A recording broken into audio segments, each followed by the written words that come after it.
Hey fam, we're about to go live with Pastor CJG. So I'm gonna mirror my screen from the StreamYard so we can also have reach here. So bear with us. Hey, how you doing?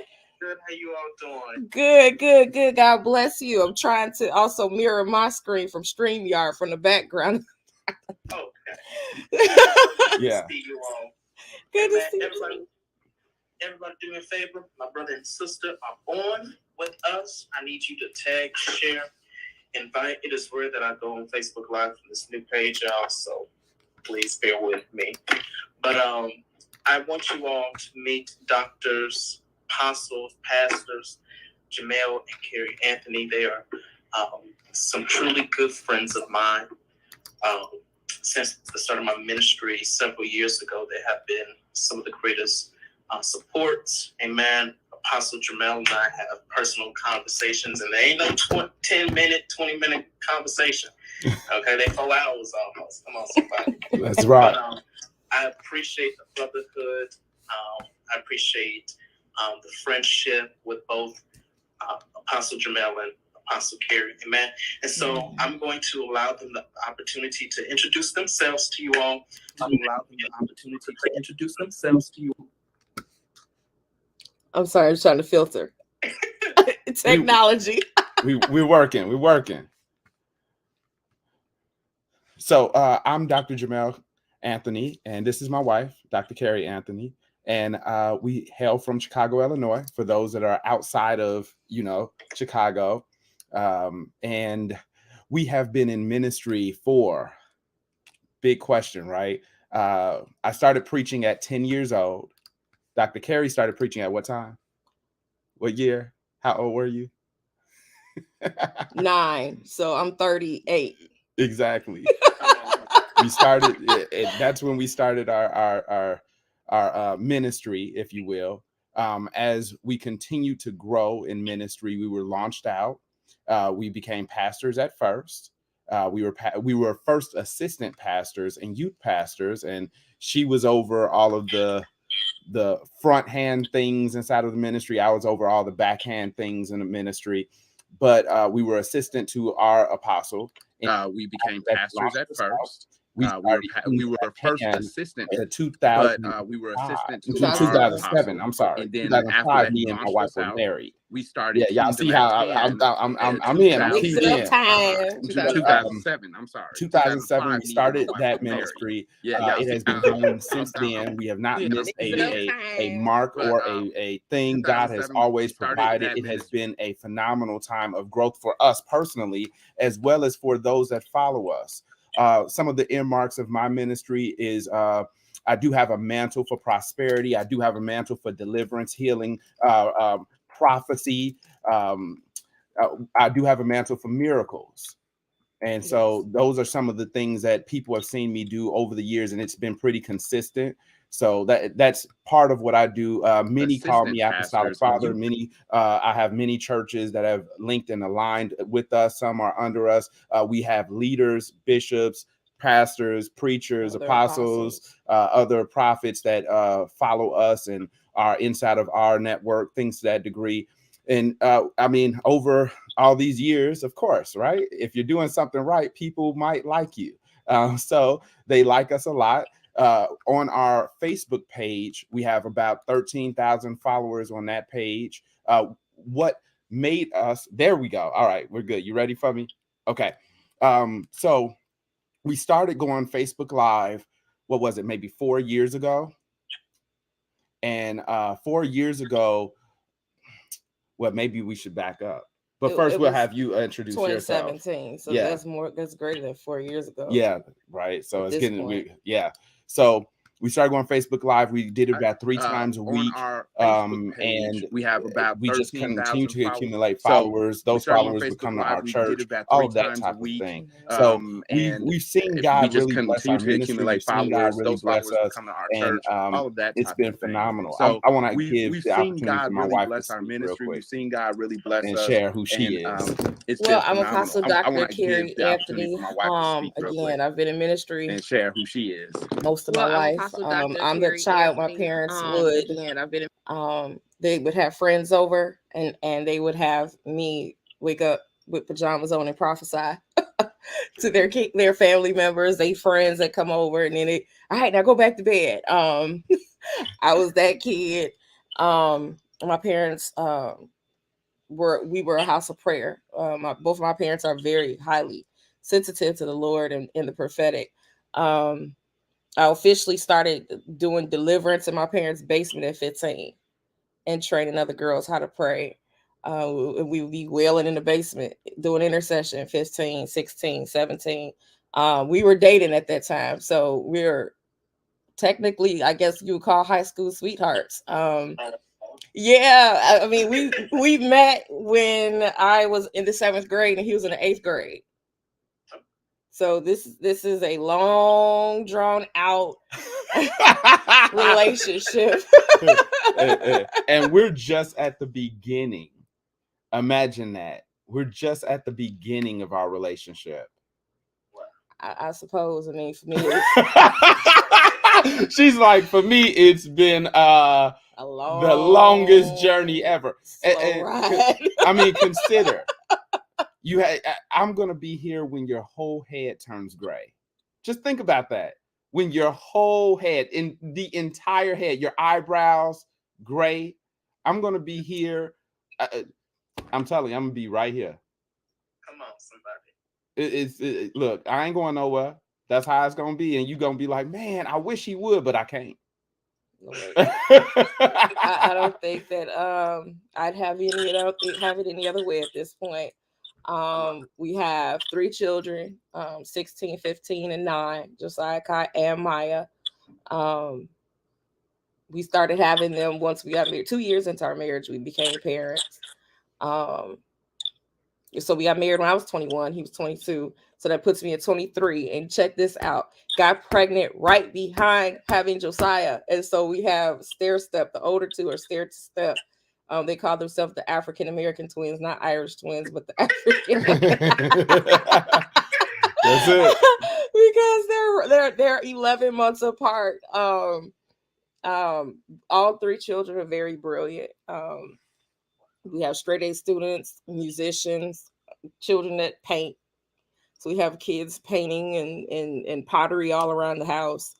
And we love God, we love each other. It's a long relationship, a long marriage. Been married all our adult lives. Lord have mercy. That's perspective right there. We have several books out about marriage at this point. We're working on our 3rd contribution. It's the boudoir edition. Okay. Sexy. Hey, let's talk, y'all. We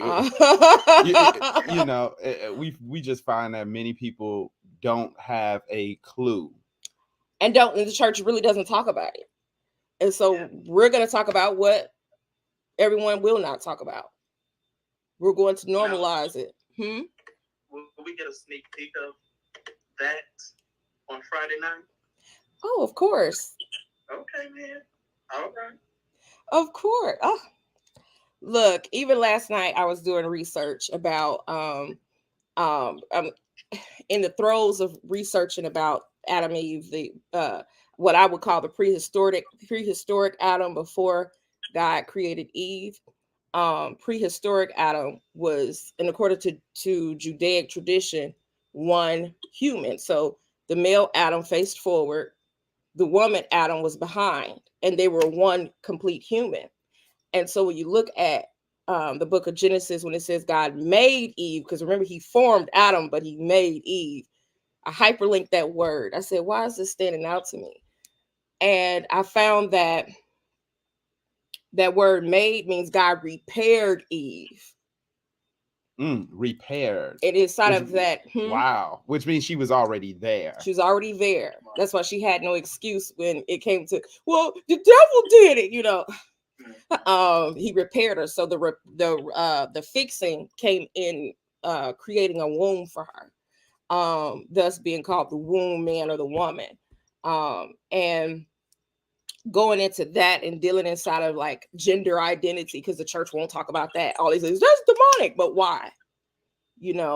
It lacks the strength and the virility of the word, where God had already set gender identity into place, Genesis 1:26-27. And so we have to start at the basis of sexuality, you know what I'm saying? Gender, genitalia inside the book, and it expands all the way into the marriage bed, all the way into the do's and the don'ts. Because the church, again, another thing that, well, you can't do this and you can't do that. Well, you're not supposed to be in nobody's marriage bed. Right. Yeah, who exactly is giving the orders here in these marriage beds? Who's in control of the marriage bed? Right. You know, and I think those are valuable questions to answer for every marriage and every person that chooses to get married. If you want to get married, and even in me and a couple brothers, we were dealing with people that just don't want to get married nowadays. We're dealing, you know, and what they see and why they see it. But if you choose to get married, you should determine who's in control of the marriage bed. You should determine what that looks like. What is control in marriage? And sometimes we find that people believe that what they heard is in control versus what they read from God. And so off the pulpit, there was this meme floating, or no, it wasn't even a meme. It was a pastor preaching. And I laughed because I said, look at him in people's marriage bed. So I said, what's the devil and what's not the devil? You can't do that because you have to find a scripture to support. So for me, I'm a theologian. Dr. Carey is a doctor of theology. So find it in the Bible. Find it in the Bible.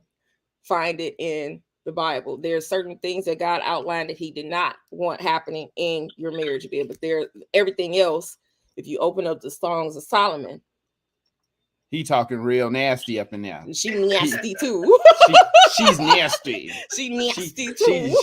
They are X and R and non-rated. They are all the rate. And you know, unfortunately, inside of the body of Christ, we don't have enough people willing to fight for sex, fight for love, fight for marriage, fight for the things of God. We are interested in just everything else. And in the end, when stuff go to, you know, to the cry, oh, you know, this couple, you know, they're filing for divorce. This happened, you know, because no one dealt with it. It's not coming off the pulpit. What happens when you're married to a person with mental illness? Do you give up? No, because you vowed your life to it. Right. Yeah. And here, look, it's take your medicine, do or die. That's fight with them and take it, open their mouth and put it in there, you know, you the vows, you know, and here I'll precursor this by saying, here's the caveat. I got married for the good days. Here we go. I got married for the good days. Why? You know, I was mindlessly saying at 21, you know, when our apostle married us, hey, you know, now repeat after me, Carrie. I, Carrie Batten, take Jamil Anthony to be my lawfully wedded husband, to cherish him, honor him, obey him. I mean, cherish, honor, obey. That's rough too, isn't it? Imagine cherishing someone when you mad at them. Well, imagine obeying them when you don't agree with them. Like, the marriage is for grown people. Got to be grown. And I'm glad you made that statement, because I was with one of my college friends. And she and I were basically talking about our individual futures, you know, what we want to do with our degrees and, you know, married life and all that there. And so she mentioned that she would like to actually get married young to her boyfriend. Oh. And, you know, I've always been a person, I always want to get married young. And so over the last few weeks, the Lord has really been ministering to me and working on my mind and my thought process. And so there's several things that I've changed about myself, the way I eat, what I want to do, you know, pertaining to my career, marriage, family, and all that. And so I wanted to ask, because she says the reason she doesn't want to, that she's waiting to get married, I should say, is because of her familial influences. So I want to ask, is there a particular age range in which people should get married? Are there particular goals they should cross off their list before saying, I do? Wow. Well, excellent question. Okay, so in my thought process, you just have to be mature. And no one could determine spiritual maturity, emotional maturity, and mental maturity. You have to be able to submit. We vow for good days and bad days. I got married for the good days. When the bad days came, I wanted to run. Okay, I wanted out of here. and I had to sit with that escape artist activity that was happening inside of me and have God deal with that, because I was lacking emotional maturity. Do you emotional maturity? Hey, let's go to counseling. Let's go to therapy. This isn't working. We stop working. Something is gotten inside of the mix of the union. And so the degree of maturity equals the degree of fight. When you lack maturity, you lack fight. Yeah, you got a lot of growl, but not a lot of fight. Yeah, so that's what determined it, because we got married 21. I mean, I was 21, he was 22. And that was a week after my 21st birthday, mind you. According to, I wasn't even a full-grown adult. Now, you couldn't tell me that back then. But me at 38, I'm like, ooh, I was a freshie, you know what I mean? A fresh one adult. But now I see it and say, girl, you made the right decision. Because would it have benefited me to start fornicating, having a regular fornication life? Would it have benefited me to put my children at a disadvantage by creating them, and not giving them a foundation? I believe that was the most important thing, was because I already knew God, follow him totally. And give my kids a foundation. Like, I always wanted kids. Now, I thought I was going to be 30. Like, right now, I should have like little kids, and according to my plans, but the way that God had it, 2 years in, 23, life started. We have kids, buy Pampers, milk, all that, that kind of life. Then a few weeks after, still holding little baby Josiah, I'm coming up to myself, I'm pregnant again. Oh Lord, oh no, and even in that lacked emotional maturity, because I'm grown and married. Who's gonna check me? Right. I'm listening to you. I need to grab my phone charger real quick. Hey, no. I totally understand, and I'm probably gonna need to do the same thing. Yeah, I should have went ahead and charged up. But I see those that are in the comment section. God bless you, Minister Michael. God bless you, Nicole Walls, the prophet. God bless you, Cheryl Nixon. God bless you, Joshua. God bless you, Tammy. God bless you. She's a prophet. God bless you. So glad to have all of you on. If y'all can do me a favor, go ahead and share as we're on. Now, I'm trying to make this work so you guys can see us on Pastor CJ's page. I believe that I know they can hear it. I know they can hear. But yeah, I'm not sure if they can see us. So if you guys can see us on Dr. Jamel and Carrie, and you can see us on all of our personal pages, go ahead and give us a shout and let us know, hey, I can see you guys. I can see you. I understand. I can hear you and see you clearly. I think having those comments will help us to be able to see how we proceed forward, as well as obviously we're about to drop some dimes. So I want y'all to go ahead as we throw the gems and the keys out. Get your pad, your pencil, get your friend on, get your girlfriend on, your best friend, the girl you want to date, the girl you was thinking about, even that guy that you was feeling, but you ain't really told him that you feeling him yet. Just send that person. It doesn't matter what stage of relationship you're in. Send that person on here, because we're going to have something for them. And it'll be something for you all to be able to talk about after we're done. And imagine having something to talk about that you can talk about for hours. Imagine developing something that you probably wouldn't have been able to develop, because now you have certain keys. You can have a whole different type of opinion based upon some of the opinions that we have and some of the stats that we're going to give you, some of the keys we're going to give you.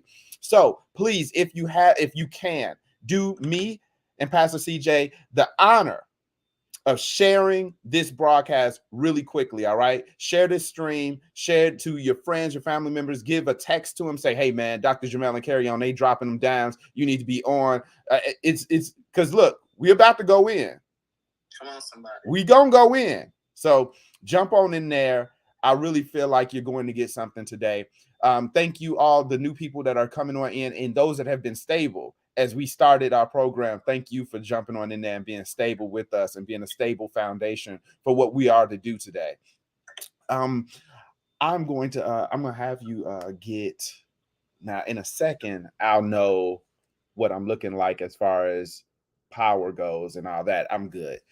And I'll get that power later. My man, he got his early. He said, let me go ahead and get my power right quick so that I don't have no issues. I can't have any issues tonight. Yeah. So we're gonna work it out. I'm pretty excited about today. I'm excited about the questions. I'm excited about what's going to happen at the end of the week. All right. At the end of the week, they don't know it, but we're gonna do some shout outs. We're gonna get them prepared. I want to get some more people on here to let them know what's gonna happen. So let's get some more people on, because at the end of the week we got a surprise for some people. All right, we got a secret for some people. Mm-hmm. So okay, here in doubles, I can see y'all. Now so that's what you're seeing right there, huh? I don't know what's happening, huh? Okay. Well, we're gonna figure it out. It's still picking up everything. The computer is picking everything up. I don't know what's happening. It might be a delay. Well, we're gonna figure it out. It's something keeps there it knocking goes. the stream out. Yeah, it goes. Yeah, it might. Okay. So it seems like we're getting there it goes. recorded. There it goes. And everything's working there on it our goes. end. So that's a great thing. It seems like we're getting what I want to recorded. Do. It seems like I can share. How about that? Let me do that too. What I want to do. While you all are doing it seems like I can share. How about that? Let me do that too. Okay. So while you all are doing that, I just want to get a rundown. We're going to of what's have going on there. Let's talk about love. And this is part of a series of revivals that I'm doing, because what the Lord has spoke to me is that revival is going to take on a new form. Revival is not just going to be people falling out, people getting laid heads on and prophesied to, but it's going to take on a new form, and the act of reviving is not only just having a religious experience. Sometimes that act of change comes through meaningful conversations, such as what we're going to be doing on Friday night. So we're going to start at 6:30. From 6:30 to 7 o'clock, we're going to serve refreshments. Okay, all Valentine's Day refreshments. Amen. Come, but it's going to take eat as much as you want. Form. All right. Get as much sugar in your body as you want. And that's going to be from 6:30 to 7 o'clock. All right.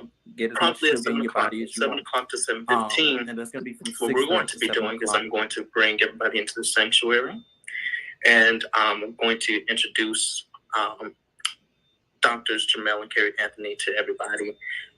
Just, a little introduction. And after that, we're going to separate the groups for 30 minutes. And what I'm going to do is I'm actually going to send Dr. Carrie with the men to talk with the men, and then Dr. Jamel to talk with the women for those 30 minutes. God bless you, Pastor Julia Harris. God bless you. And then after that, we're going to come together for the next 30 minutes as a whole group and just get right down into it. We'll have a Q&A session, all that there. And to close, we're going to do a raffle. All right, so the first thing that we'll be raffling off is a T-shirt with the Let's Talk About Love logo on it. Our second raffle item is going to be, we're raffling off two things for the second item. Is going to be male Valentine's Day basket, and then a female's Valentine's Day basket. And then the final item that we're going to raffle off is a dinner for two on Valentine's Day night, I guess is how you would say that, to Bonefish Grill, courtesy of CJG. Come on, somebody. All right. Let's go. So you all need to make plans to be there. And I'll be sure to share the information for the service at the end. But those are some of the things that you can expect. What, Dr. Carey and Dr. Sturman, what do you believe God has made you all's assignment to be for Friday night? To break the chains of stagnancy inside of relationship, and to bring information that'll cause growth, deliverance, and healing inside of marriage and relationships. What do you?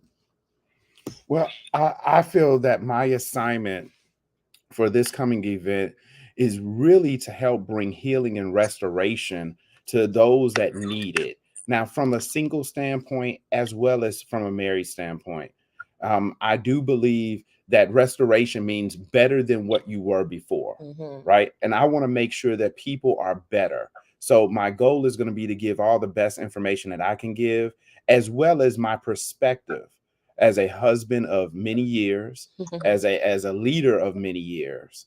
And I do believe that it's going to support some people. Amen. Okay, so now let's get into the conversation. Okay. So something that I find a lot of relationships that are people that are married or people that are in relationships, but also are partners in business together or in ministry together face a lot, is like this bit of a power struggle. They're trying to, navigate their identity and who they are in comparison to like the face of the ministry or the face of the business, if that makes sense. So has there ever been an instance where that has become a problem or some kind of occurrence in you all's relationship? In the past. Like in the beginning of our relationship, the power struggle was really not in ministry. I don't think we've ever had a power struggle in ministry. What we would have is a power struggle at home. Okay.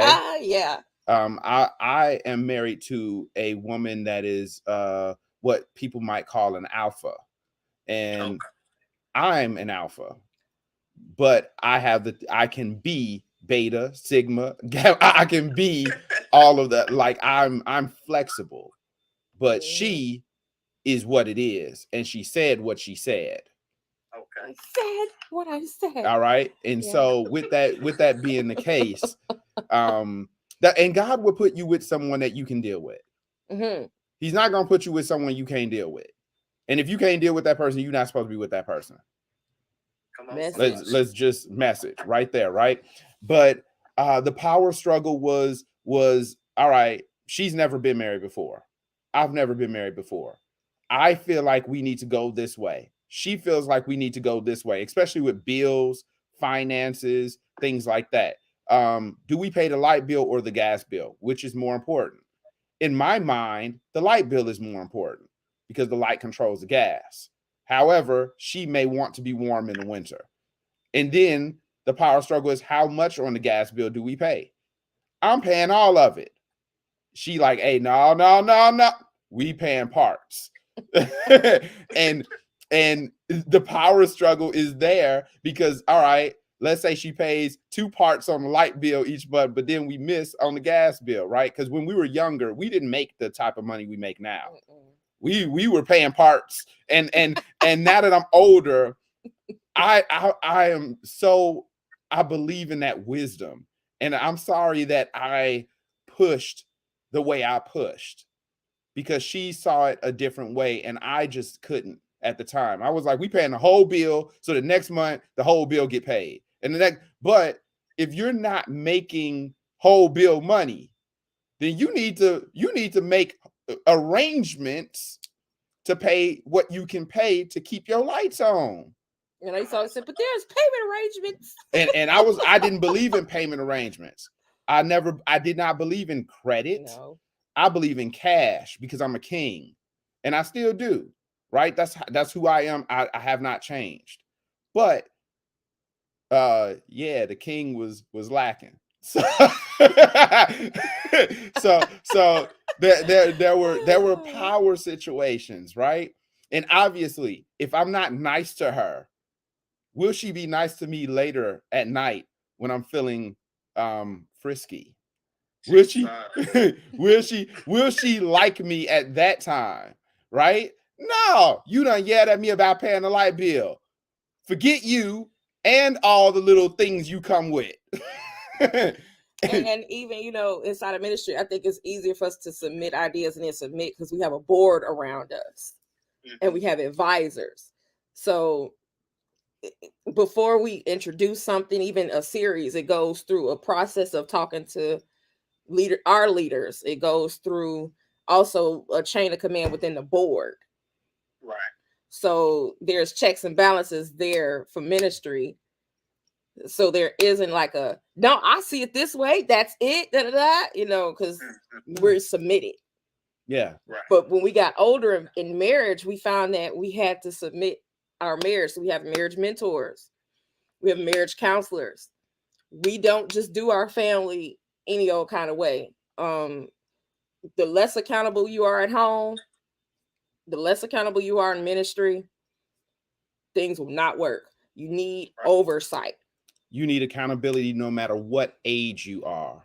If you are young in ministry or in business, accountability means mentor. That's what that means for everyone, just so that everyone understands it, because we use this term in Christianity a lot. But in the world, mentor is what that is. Yeah, you can't just do it by yourself. Marriage was never meant for you to do it by yourself anyway. The first year of marriage in the Old Testament, what they do, they stayed with older people for a year so they could learn how to do marriage. That's accountability. Our marriage mentor doesn't play any games. he's an apostle himself, and he was like, do you want to be anointed or you want to be the ASS in the way? You need that though, because you need someone that's going to say, you being a jerk. Yeah, you're not Stop right. it. You're off. Your mindset is off. You need someone that's going to point you in the right direction. And so even inside, so one thing I want to make clear is that we never put ministry and or business in front of marriage. We learned because of great failure. All right. I am a business person. I'm about ministry. I want to heal the whole world. If I walk, like I tell everyone, if I had $1 billion, what would I do? Go to the bus stops and prophesy? That's what I would do, because that's who I am. I want the whole world to feel Jesus, right? But I'm never to put that desire in front of my wife. My wife comes first because that's my vow to God. How dare I make a vow to God and not repay it? But that's the first thing I want to say. On the second note, if those things are in order, then it's easy to kind of work that thing out. It's harder to work it out when you say, I'm married to the church. No, sir, you are not married to the church. That's another man's wife. That God is married to the church. God is married to, that's his bride. So if you are married to the church, then you are committing a certain type of sin that's pretty Adultery. bad. It's pretty adultery. bad. And if you are married to the church and you are truly an adulterer, right? You're creating adulterers inside of your midst. And because that's what leaders do. We continue to create. That's what we do. We multiply. Imagine multiplying that spirit over and over and over, but the spirit turns up in different ways. Right. See, that's how that works. And people don't understand that. They believe that, oh, well, it's nothing wrong with what we're doing as long as we don't hurt anyone. It's hurting your household. It's hurting the marriage. It's hurting your wife. It's hurting your children. They're inadvertently being hurt. You know what I mean? We're not going to fight over ministry. We're not going to fight. We have other businesses outside of Kingdom at Hand. Kingdom at Hand is our ministry, but in accordance to the state's Kingdom at Hand Incorporated, right? We have JNC Construction. We have JNC Dominion Over Money. We have Doctors Jamil and Carey. We have written books. Yeah, we have these different vehicles by which we make money. Schools, even the Imperium, KGA. We have all of these different things going on, but nothing, and I mean nothing, trumps this. Us, because we are the originators, right? So there's no power struggle inside of that because we learned younger through many fights to just let the other person win. If you let the other person win, they'll be a winner and you'll be a winner. But one of the things that we learned is if you're always saying that you're winning, then what is the other person? They're losing. If you're always on top, where are they? On the bottom. That's not fair. It's not right. It's not right. So, and that's one of the most important things that I can say. Anyone, if you're married and you learn that, right underneath effective communication, if you learn that, learning how to because if you're a winner, you know how to let the other person win. But if you're a loser, you're constantly fighting to win. If you learn to let the other person win and just be a champion, I'm telling you, your marriage, your relationships will always be good. You won't have to worry about if you're in a good space or not, because that person feels like they're in a good space because that's how you make them feel. Be safe. Be a safe spouse. So I have a question in that, and letting the other person win. Do you believe that leaves room for seething or underlying issues? Okay, so what we need to do is establish the fact that we're not passive aggressive and we're not codependent and we're not just aggressive and crazy, right? So once we establish that and we're healthy inside of those things, the bottom line is being assertive. If you are a passive person and you don't want to be assertive, even when you're letting them win, because if you let them win, hey, babe, you got it. You're right. Let it go. You have to be in control of your emotions. Once you let it go and you say you let it go, let it go. Don't be a gorilla. Don't be an elephant. No, don't sit up here and hold resentment. Exactly. If you're assertive and you're not avoiding the issue, you run directly into the issue. You say exactly what you mean exactly what you say, and it doesn't have to be aggressive. It doesn't have to be shouting. It could just be simply, I'm not doing that. And you can't force anything. We're both grown here. You've gotten out how you feel. I feel controlled right now. I feel upset right now. I did not like when you did this. It made me feel like this. And then sometimes in order both spouses have to be attentive. So then you have to practice active listening. So sometimes in seasons where we have to over communicate, we'll repeat back. So is this what you're saying? And is this what you're feeling right now? Because at the end of the day, after the conversation is over, it's over. Don't come back 2 years later. And that time when because those people are the people that's living in hell. Mm-hmm. If you are an active seething, or if you are an active resentment, or if you are an active I can't forgive you because of what you said, then you're living in hell. The other person is only going to feel what you feel based off of how you act. Mm-hmm. But if you choose to live in heaven and create heaven on earth, you'll choose forgiveness.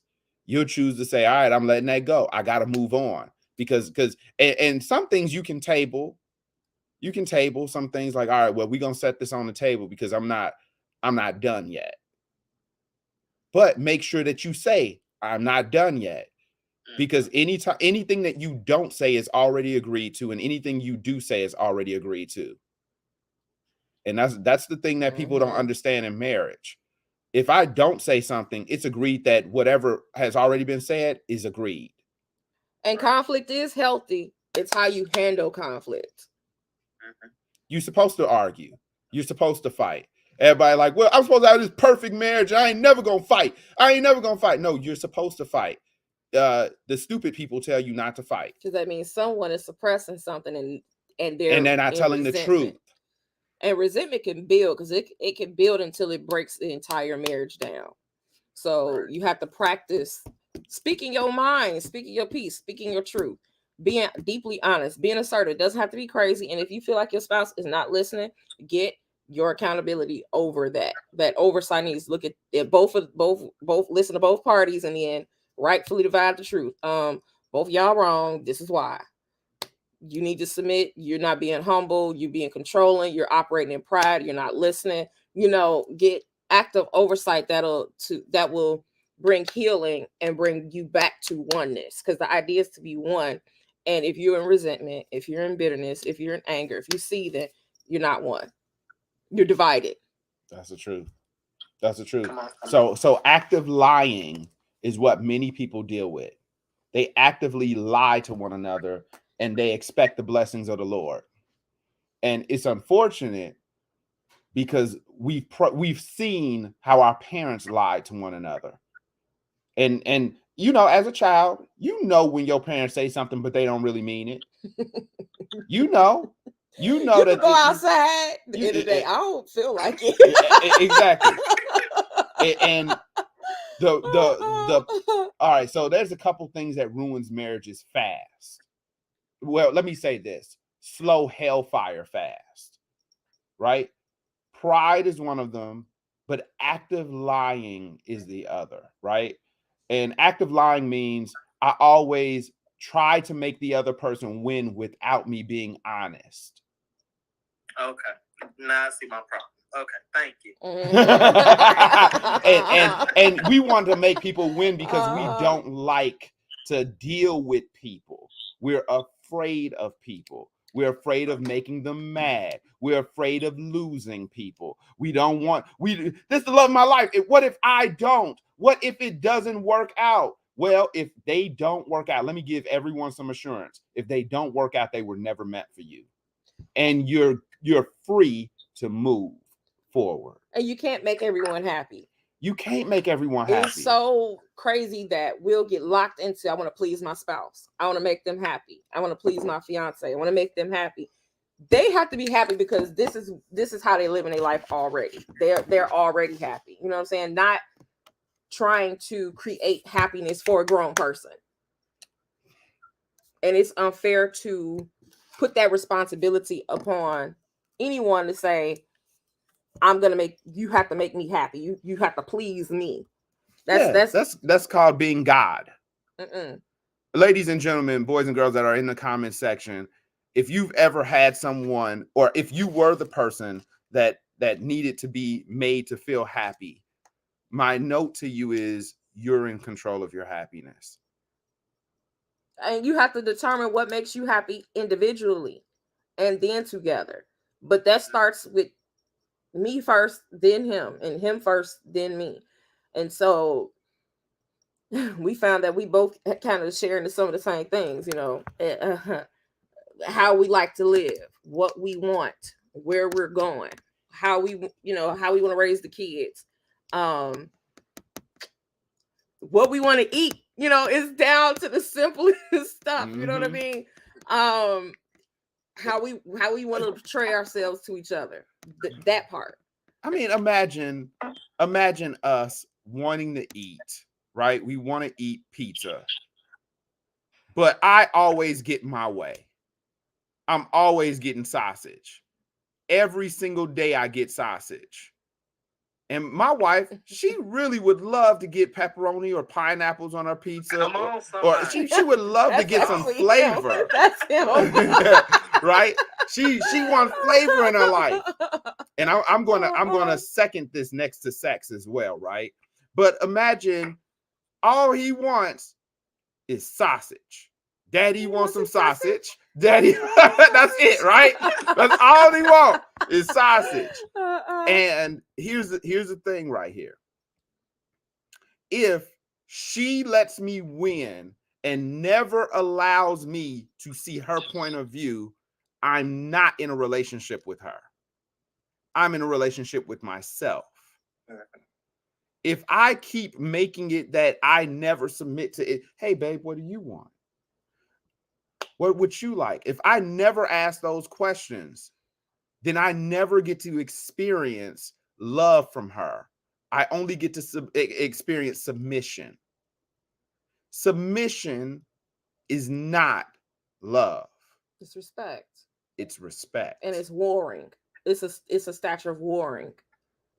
And truly, we have to define the lines, because there are some people that are willing to submit their entire lives to the other person, but they are not willing to love them. Men of God need to learn how to love their wives, even as Christ loved the church and gave himself up for her, washing her with the water to present her faultless to himself. This the word, y'all. This the word. Because the church like to stop at submit and love, but they don't go into the fact that men are supposed to, they're designed for sacrifice. You don't get a wife unless you are cut in your side. Woo! First Adam, second Adam, they have to be pierced in order for a wife to be birthed. And so through your deepest pain comes your deepest love. Come on. And so what are you willing to do for it? My husband, well, simply like last week, I don't like to drive at this point in my life. I don't know why, but I'd rather just get in the passenger side and just be driven. I had him go to Sephora with me. He was smelling perfumes and we talking about Laura Mercier stuff for my makeup, because that's love. That's him loving me, he knows I like perfumes. I like shoes. I like makeup. I'm a girly girl. He caters to that side of me, doesn't try to hinder that or block it. I can be exactly who I am, and he loves that person. So total acceptance looks like love, from men to the wife, versus trying to make her into something else. Like, do not make me into a first lady. Yeah. I am not that. I will never be that. I will never look like that. I will never sound like that. I just will never. Okay. And he does not try to choke that into me. And when people like, oh, first lady, he'd be like, no, that's Apostle or that's Dr. C. Mm-hmm. He'll actually correct him because he knows, no, that means I'm boxed in. Like, well, it means that they're misidentifying you. Well, and a misidentification will lead to a misuse, an abuse, or a misunderstanding. Hence why we don't let ministry drive everything, because these same folks that are misidentified and abused, the same folks said, the Lord told me my seeds.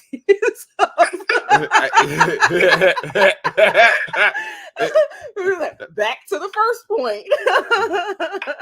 and so even for myself, because men are, it's used to that men are the pastors and you're all of that. I have chosen when I first started ministry, I said, I don't want to be like all the other pastors. I don't want it to look like that. I don't believe ministry and or Christianity is supposed to look like this. I am not the Pope. Do not kiss my ring. Leave my ring fingers alone. Don't touch them. I want normal boundaries with exceptional output. And I think that inside of Christianity, life with people, we just fail inside of those areas. So I believe that I was sent to do that, to make it that when I was younger, they used to say, oh, you a pastor?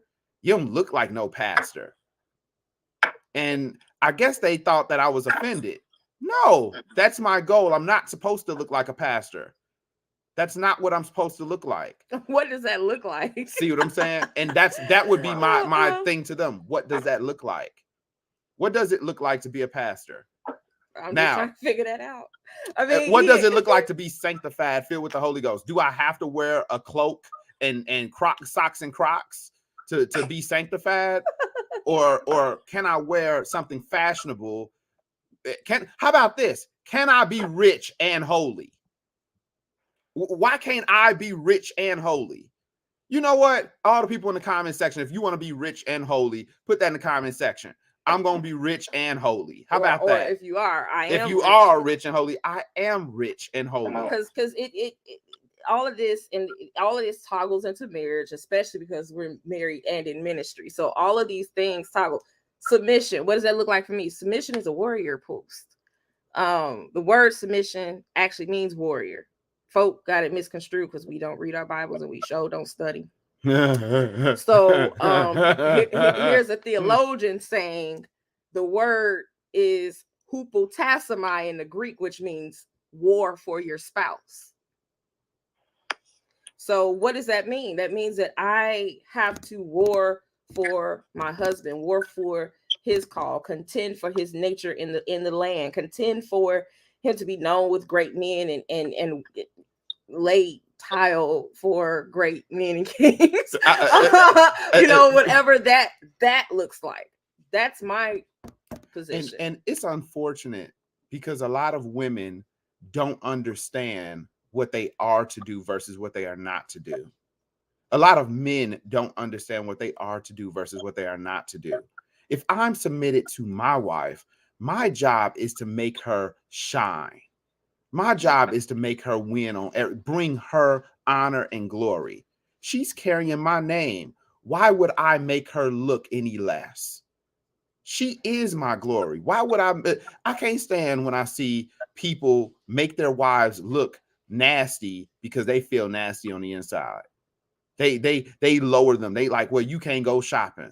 You can't go do this. You can't be happy. I ain't happy, so you not happy. What type of men are those? Where do they get those from? That's immature. And have no oversight. They're not accountable. And so they're tearing up the whole house because they got the loudest voice, and the wife has to be a little mouse and no one to tell them, you're being a jerk, you're controlling. Stop that. Or you're dominating. Stop that. There's a difference between leading and dominating. There's a difference. Domination stems from control and anger and aggression. And why would I be aggressive and angry with the person that loves me the most? Why would I want to control the person that loves me the most? What do I get out of being in control of her? Guess what? I can name a couple things that a lot of people are getting. They're getting a quiet person that's willing to let you do and walk over them and do whatever you want. You pretend to have the freedom. You pretend to have someone that's willing to serve you night and day. It's all pretend, though. You're getting a lie. Because she's going to get tired of that. I have a question. Mm-hmm. So knowing you all's background, preaching since you were 9, 10 years old. Say, because I believe y'all said you all met when Apostle Carey was in 7th grade and you were in 8th grade. Mm-hmm. Okay. So knowing that and also knowing how long you've been in ministry, if your partner or your spouse was not, or they didn't have any sense of the things of God, do you all think you all would have been together? No. Mm-hmm. Because that's what we were searching for at that age. You know what you want because so I always had a relationship with God since I was 6, 7 years old. I got baptized at that time. And my mom used to tell me, I would ask questions. My mom would say, go in the room and pray and ask God. And so that's what I did. And I did that since I've been 6 years old. It was a good practice. She did not just give me the answers. I had to go find them. I had to go find Jesus. So I found Jesus in my room. I found Jesus on my knees. I found Jesus in prayer. And because I went after God, I always knew that I wanted the things of God. I wanted a godly woman. I wanted a woman that was as strong as my mom, but more godly. I wanted a woman that was more holy and prettier and all of that, right? I believe she's on here. I know. Yeah. I'm gonna dig at her a little bit. Just because I can, because that's my mama, and she knows I love her. But here's the thing. I wanted, ain't no son attracted to their moms. All right. If you got those problems, we need real counseling. We'll deal with that. We'll deal with that later. All right. That's a whole different thing. That's funny. Whole different thing. But I wanted a certain body type. I wanted a certain everything. And I knew what I wanted because I searched God. And God told me, hey, son, you're going to get married before you're 23. That's what he told me. He had gave me many different types of options. He said, all right, well, you can have this type of girl. You can have this type of girl. You can have that type of girl. What do you like? What do you want? Who and I looked after what I wanted. I wanted a girl that could pray. I didn't want a girl that was okay. And sometimes you have to make choices, right? When you're searching for what you want, you got to make choices. Like, how much of one thing do you want versus the other? I decided I wanted a girl that loved God more than they loved making me feel good. All right. So I had one lady that was absolutely phenomenal at making me feel good, emotional. She had much more emotional experience than I did. And she just knew what to say. I was just like putty in her hands because she could speak to me well. And I hadn't really seen that before. But then a lady came along that knew how to pray, that wanted to be in church and wanted to worship. And I said, well, that's what I am. I want to be in church. I want to worship too. Well, we're going to do that together. So our first dates was at church. You know, you go for what you want. If you want some whoremongering thug person inside of the club, then that's what you're going to get. You're going to get club activity throughout whatever you start off with is what you're going to get. If you start off with hoe activity, you're going to get hoe activity all throughout, because they're going to say this was acceptable then. Why isn't it acceptable now? And you can't make a hoe a housewife, nor can you bring a hoe to presidents, nor can you bring a hoe to anything. You gotta get a woman, a wife, a legend, a lady legend. You can't get these whoremongering people and expect people to respect you. She is your glory. If she doesn't command respect, you are automatically out. Men look at women to judge them. If your girl look ugly, we're going to be like, well, he decided to get that low self-esteem girl. So he has low self-esteem. Oh, God. I mean, for real. If your girl don't take care of herself, well, he decided to get that girl that. So we judge off of that. How many y'all ever went to church and that man of God was up there speaking and that woman of God was angry? She like, every time he says something, I've right? seen it be like, their marriage is messed up. Their marriage is messed up. He don't treat her right. And so now she lost respect for him. So she listening to him like, shut up. This nigga. And I think we can say that word on Facebook. You know, but it's truth and reality.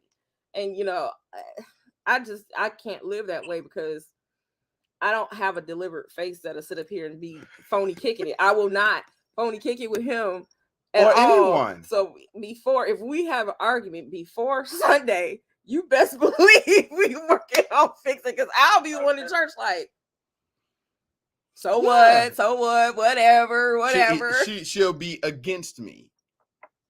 She'll be against the movement. And she won't really know that she's against the movement, but she is. Yeah.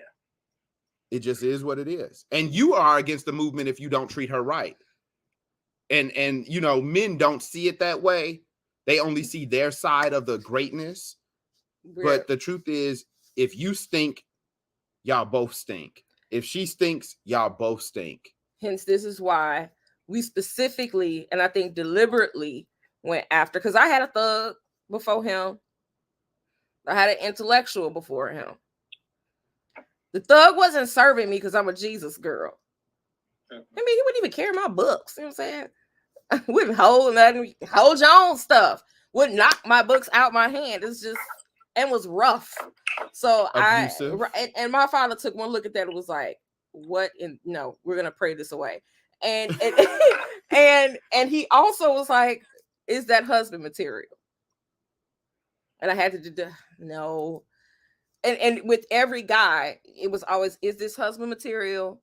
Pray about it. And so I had gotten into a space where I would just start, Father, if it ain't you, blow it away. Take him away. And those relationships would collapse in a couple of weeks. It was one that collapsed. Everybody's like, oh, he's so fine. He's so fine. And at the end of that, it just fizzled out. I don't even know what happened. I just know this one girl was like, are you still with him? And I was like, girl, I don't even know.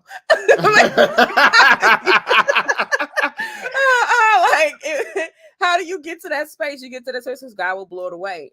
Same thing I prayed over him. I said, Father, if he's not husband material or he's not my husband, remove him. Same thing here. I prayed the exact same thing. It's funny that she should say that. I read the exact same thing, and she stayed. I mean, so we needed God. Yeah, Foundational. God is the reason for us. Without him, there's no reason. I don't even think there's really a great reason for marriage without God being in there. You know, obviously there are some people that get married by the judge, but who sanctioned the judge to get you married? The law. The law, but who sanctioned the law? God. You see what I'm saying? So and with every marriage, there's a purpose from God. I think the goal is to find your purpose while you're married. Like, why did you two get married? Like, really, why did you get married? Did you get married because the sex was good? You tried it before you bought it, and you was like, "Hey, we compatible. Hey, tag. We about to tag it up today." And you know, did you get married because communication was amazing? Did you get married because her mom loved you and his father loved her?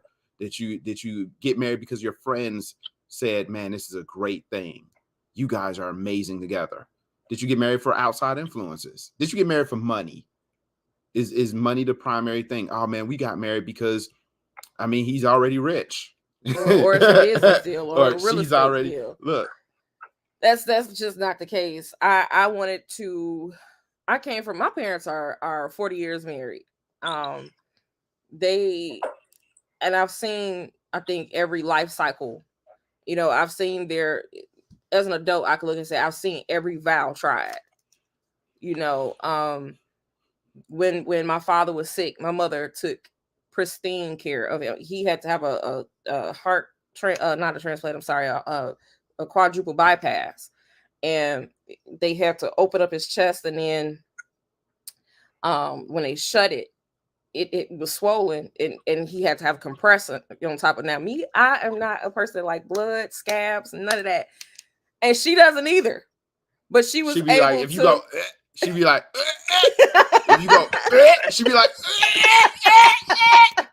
but and that's real. That is my mother. But she I don't know how she was able to open that thing up and clean it. Yeah. Same thing when she had breast cancer. My father shaved his hair off because her hair fell out.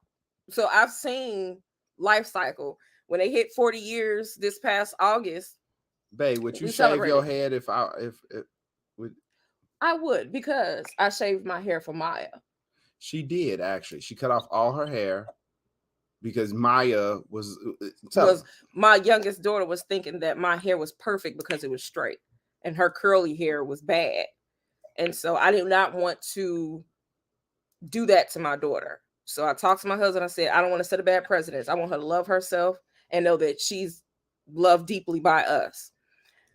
And so I went and had my hair shaved completely off. I was completely bald headed, and I did not know how that was gonna go over for him.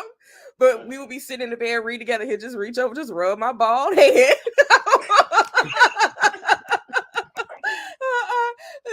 So that was my big chop, and now I have a lot of hair.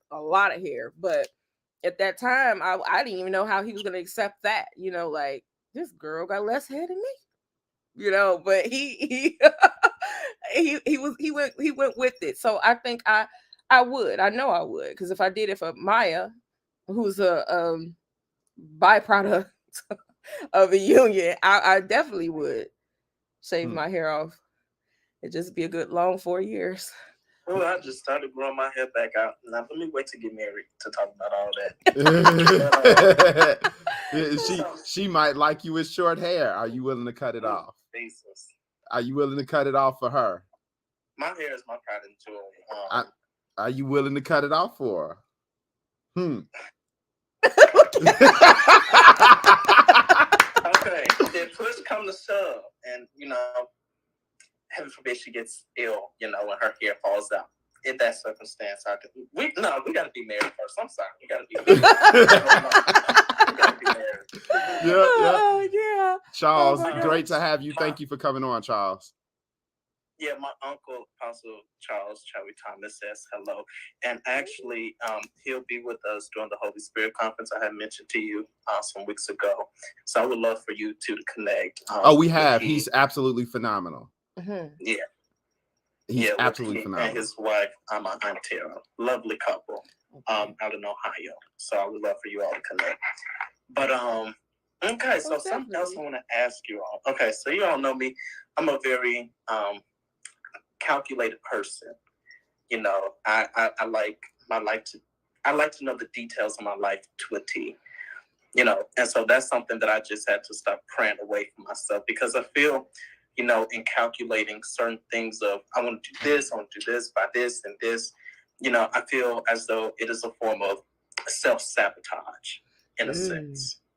And so I had to start, you know, praying that stuff away and saying, God, orchestrate my life, because I'm the kind of person I wanted this, my significant other to be this particular way, that particular way, and all this and that. And so I just had to start, you know, God, I want the person you want for me. What do you feel is best for me? And so because of the standards that I hold for myself, I've started to hold my significant other to those particular standards. I don't like you, you know, dressing this particular way. You know, I'm the man. I feel I should dress that way. You're a woman, so for them, you know. And although what I may have said may have been innocent, I believe it's the way that I had conveyed it that could have caused offense. And I'm not gonna name. Okay, so everybody that's trying to be nosy and figure out who I'm talking about, I'm not gonna name. Okay, past, present, future tense. Hey, take however you want to.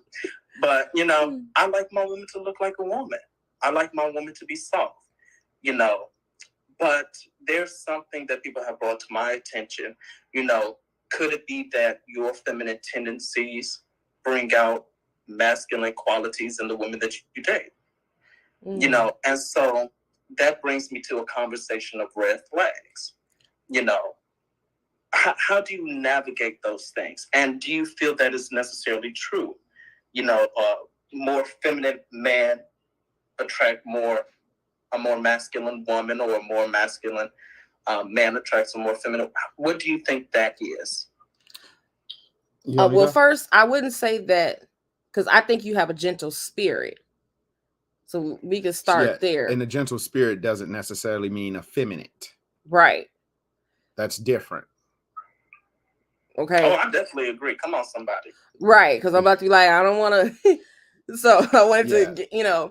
And so, and just so that everyone knows, a gentle spirit is marked by God stumping his boots on their forehead. If you have a gentle spirit, it's because the pride has been stumped out of you. Gentleness is a spirit of God. It is a fruit of the Lord. Spirit, yeah. And he's a gentle spirit.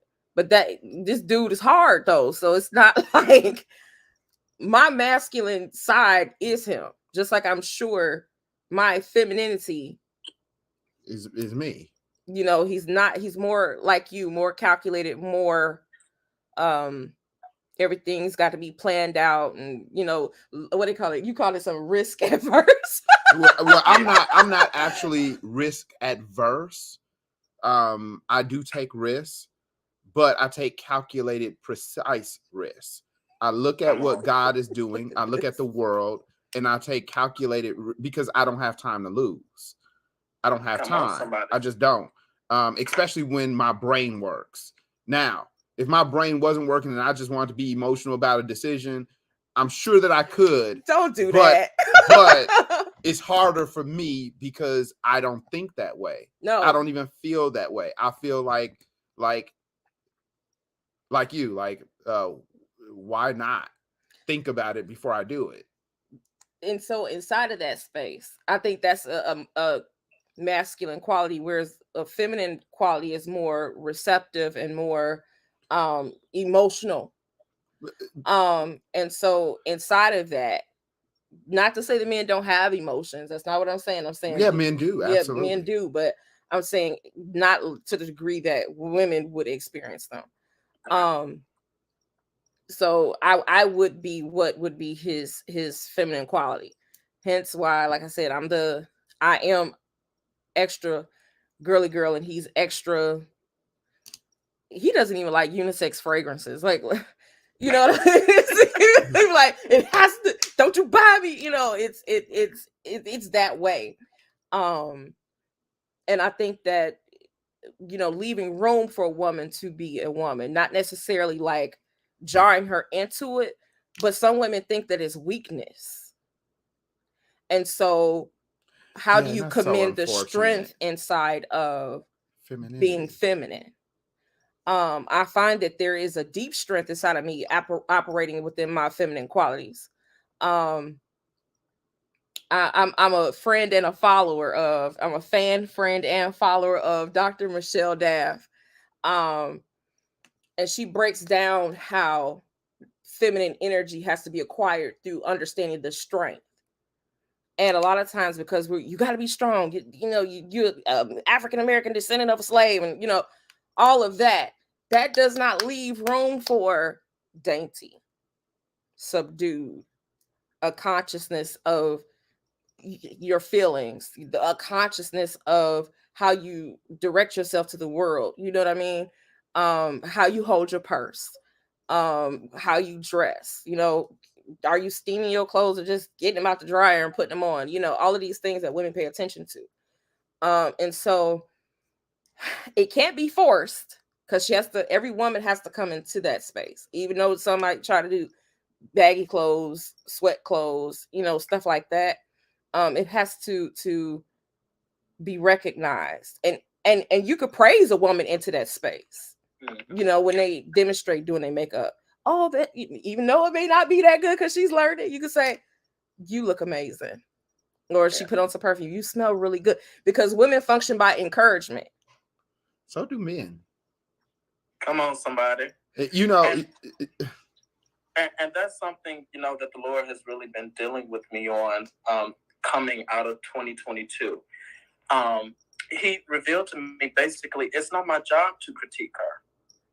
It's not my job to teach her how to be what I want her to be. Let her come into that on her own. Let her develop a circle of women to bring her into that. And so that's really something that I've been learning to do, because, you know, I'm gentle, you know, but even in my gentleness, I'm a man. Okay. And I know what I like my woman to look like and how I prefer for her to act like. And so I just learned, you know, by way of the Holy Spirit, to let her come into that on her own. You know, that's nothing that can be taught, at least not from no man. And it has to be embraced in a space of, this is what's strong.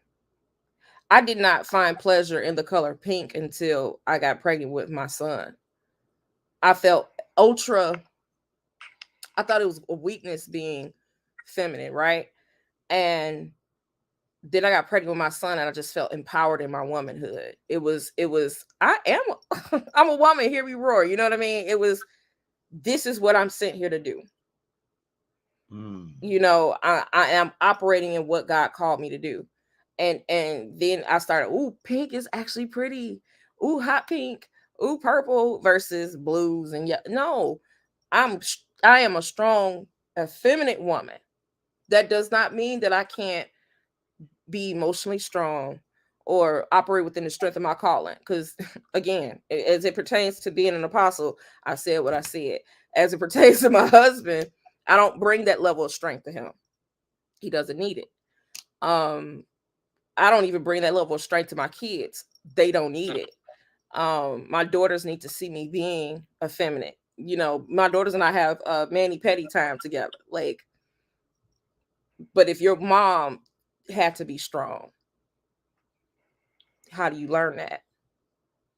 It's you won't learn. It has to be caught some kind of way. And so maybe marriage will bring it out. Maybe having kids will bring it out. You know, maybe having a circle of women will bring it out.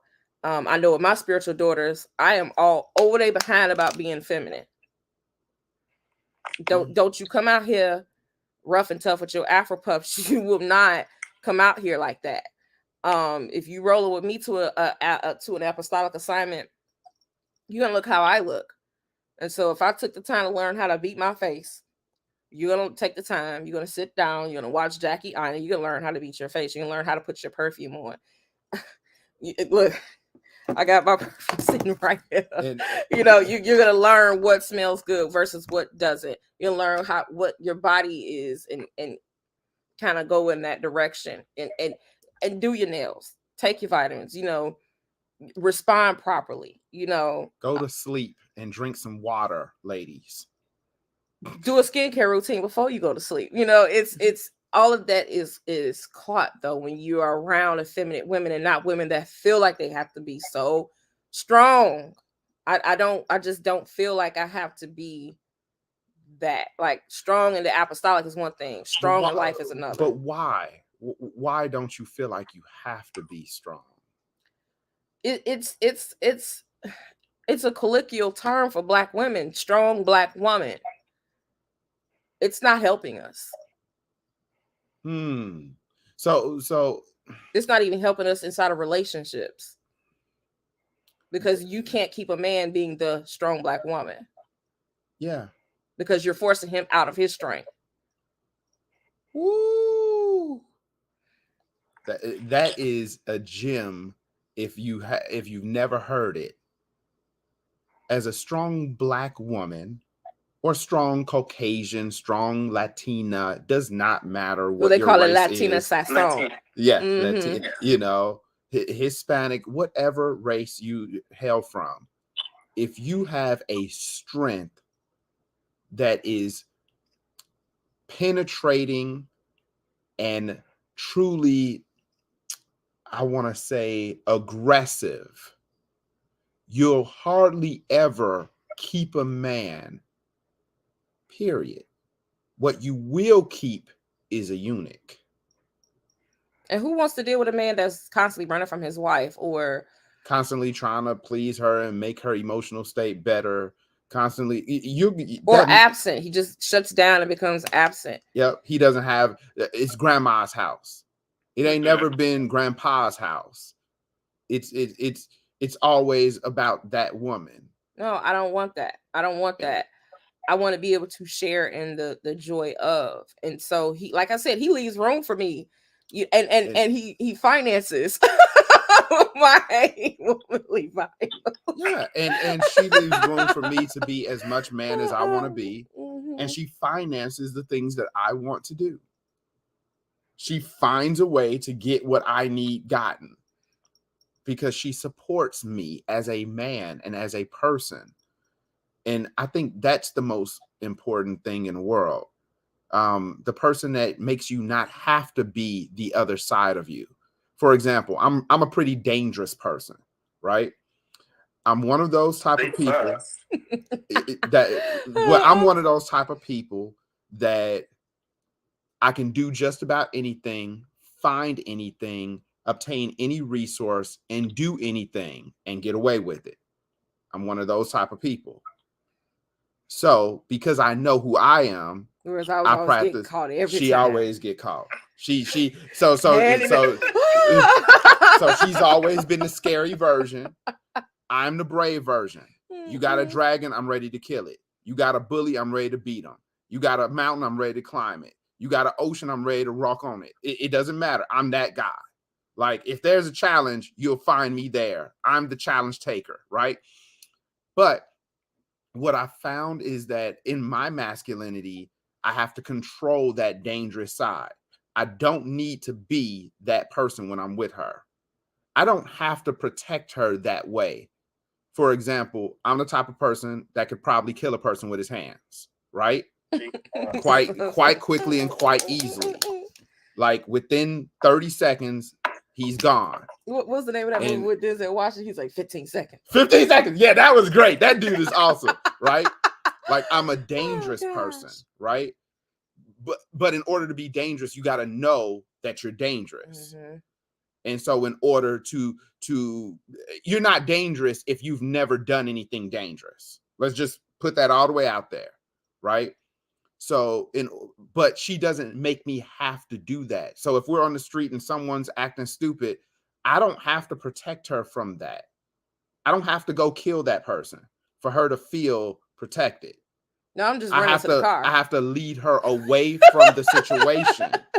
Like, but there are so many women that be like, well, you didn't stand up for me. You didn't do. Well, no, what if he stands up to that person and kills that person?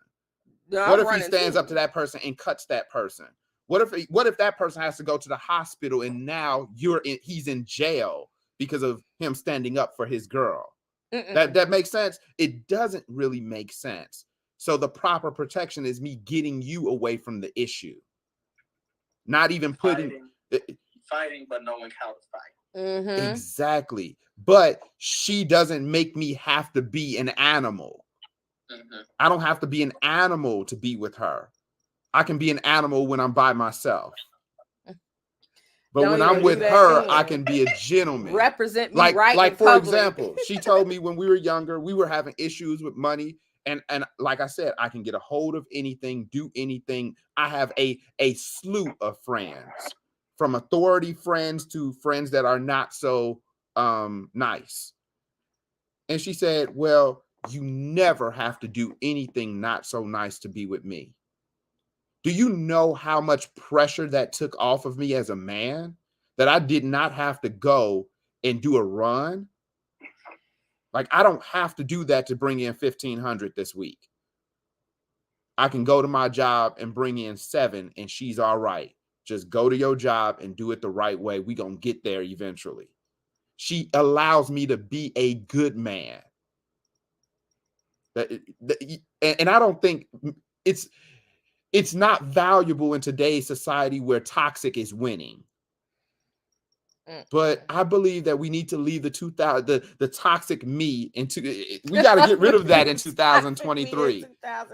We got to get rid of the toxic me in 2023. We got to do that, and we got to get rid of the toxic couple in 2023. We just got to do that. And sometimes it is what it is. It's like, don't put yourself nor your spouse in a position where they can't be who they are. Because then you're only getting a lie. Yeah. So I have a final question, and then I'm going to share information. If anybody have questions or comments you all want to make in response to what you all heard so far, I want you all to start typing in the chat. But my uncle, Apostle Chowie Thomas, said, do not control your woman, but support who she is. So I have a question in regards to that. I want to tweak the statement a little bit. And say, in supporting your significant other and supporting your spouse, is there a chance that in doing so, it can contradict who you are and what you believe? And if so, how do you go about dealing with that? I'm a vocal person, so if I feel like it's contradicting something I believe, I will actually say it. Like, I don't agree with that. I can't get down with that. And generally he's fine with my truth. Now, he had to be taught how to be fine with me being honest, because at first he did not like it that much. But he had to be taught, like, no, you better appreciate an honest woman. And let me say this. I was not honest. I was not an honest man, so I could not appreciate honest women. I want everyone to sit with that. Honesty is not when you just tell the portion of truth that they want to hear. Honesty is when you tell the entire idea, everything that you thought of, everything that you felt. The whole story is put at the feet of the person. I was not that person. Whereas I don't have time to be thinking around and trying to figure it out. This is what it is, and we'll tweak what works for me and what works for him, and bring it into oneness. So like for me, what happened was, because I was not honest, it would overrun who I was as a person. It would take something that identity away from me. It would take a piece of me to say, all right, babe, go ahead, do it. There's some things in marriage that's going to take a piece of you away. you have to determine if the piece that's being taken away is supposed to be taken away or not. And that's when you determine if you need to make a strong speech or not.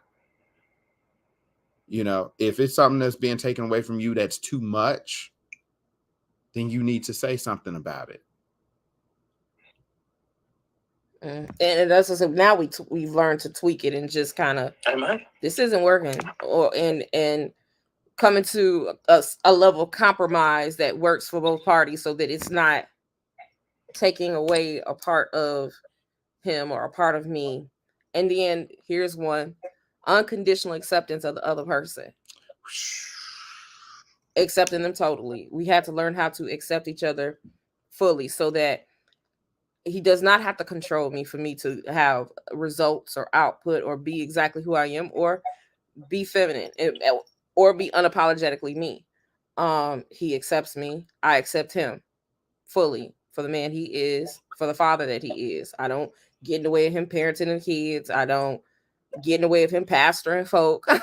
If something harsh will come up, I'll be like, well, you probably deserved it. Yeah. You know what I mean? It's all of that. When it comes down to making investments of, you know, things of that nature. If I don't feel like it's an impending doom, I'm usually down for the ride, and I'm not trying to control the pace or what's happening, or, you know, things like that. It's just, all right, let's get this done and let's go on with our lives. And so no, he doesn't. Mm-hmm. Now let me add further context. Okay, if they're smoking, drinking, abusive, addicted to all kinds of things, you know, how do you respond in that kind of thing? Do you support that, or what do you do? Great question. Now let me ask the question. Were they smoking and drinking, and were you smoking and drinking when y'all got together, and now you're saved and you like, no, I'm not? Or was it that they're like, hey, you know, they tumbled into it? Yeah. And y'all been married, but now it's come out, or it was a secret life? Like, give me a little more on that. Okay, you're in church. You know, you meet the person, they're in church as well, but they're not in church or deep in church as you are. You know, they have this second side of them, you know, where they do all of these things, you know, but you wholeheartedly, you know, Jesus, got Jesus tatted on your heart, everything, you know, and so you try to look past these different red flags because you genuinely want to get to another person. You're in a relationship with them, and these patterns persist. You know, and these are the particular areas that you want them to change, not necessarily controlling them, but you're like, look, pick me or pick these vices that you're addicted to, you know. So what do you do in that situation? Woo! If you're married, you're gonna have to go through therapy. Both parties. It's a reason why a person is entertaining that. If you're not married, you have a little bit more wiggle room. You got a lot of wiggle room. Can you accept this? Because this is who they are. And if you can't accept it, cut the cord, Jesus, cut the cord. Come on. Yeah, somebody. Because addictions are going to be put first in your marriage. Even sexual addictions. Let's say the person likes to have sex with multiple women and get dominated and tied up, or he likes to have sex with multiple men or pornography, or he likes pornography. He likes to masturbate and you know, tear it apart down there. He likes to do things. Right?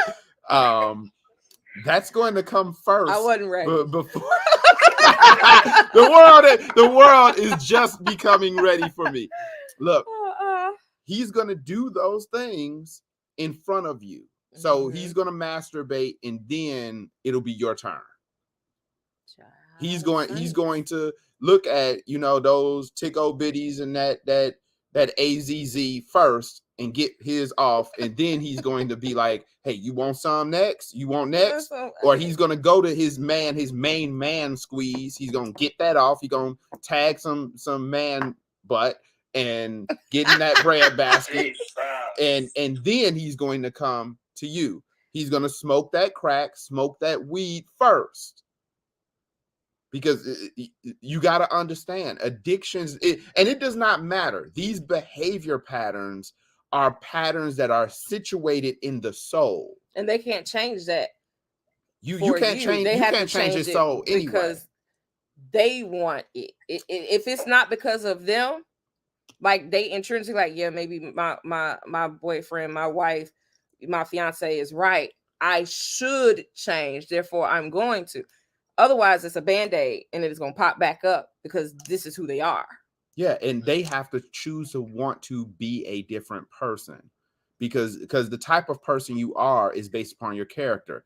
The character is based, it shows your behavior patterns, right?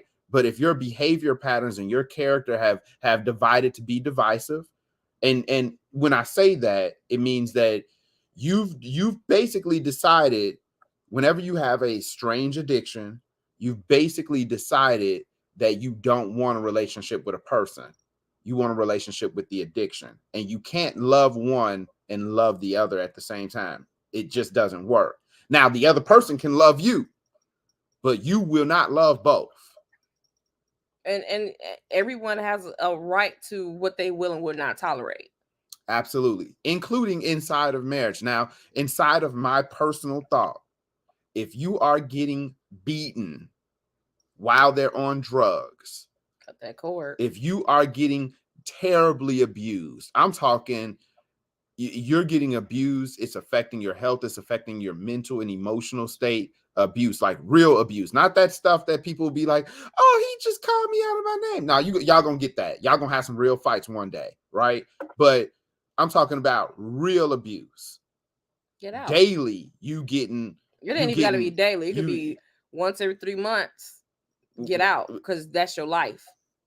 Yeah, if you get beat and you get sent to the hospital, things like that, you gotta leave that thing. And you gotta look. I'm not one for divorce. Trust me. I believe in second chances, third chances. I believe that the righteous man fails several times. I believe in that.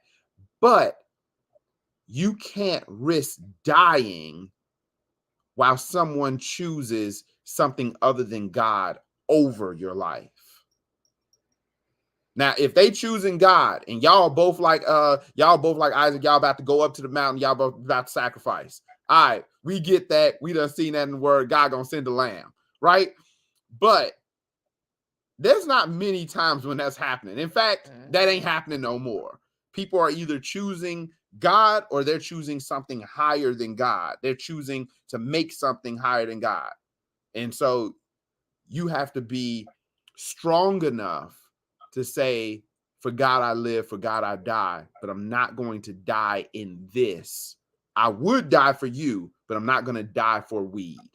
I'm not going to die for crack, cocaine, heroin. I'm not going to die for these weird sexual things you like to do. I'm not going to drunk. Yeah, I'm not going to catch STIs, STDs playing because it's abusive. You got married to me so that we could have a life together, but I can't live with you this way. Yeah. So that's where the rubber meets the road, in my opinion. And not many other places do I say, and I've been consistent for maybe the last 12 years. We've been doing marriage ministry strong for many years. And all of those years, I've always been consistent about if there is going to be a separation, and even in separation, you can get back. Even inside of divorce, you can get back. I got some of my best friends got divorced and they got right back together. You know, you can, but there are periods where that just needs to happen. And you can't allow yourself the torture and you can't make yourself not love yourself because of someone else.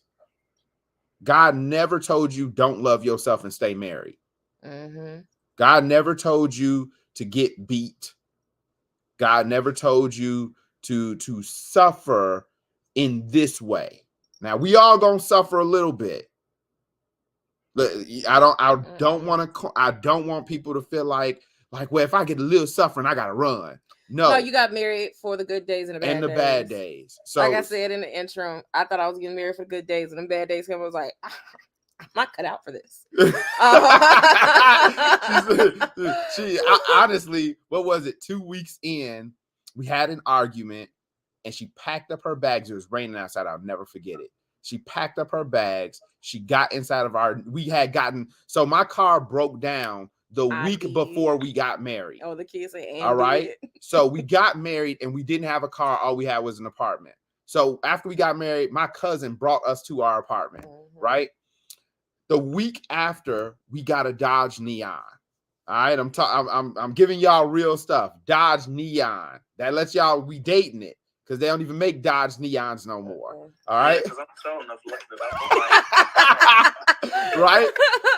And so she got into that Dodge Neon the week after we got it. We had an argument. She was upset. And it was probably because I didn't wash the toilet down. No. It was something crazy, right? I don't remember what it was. But I don't remember what it was. I just remember see, we don't remember, right? Notice how there's some arguments.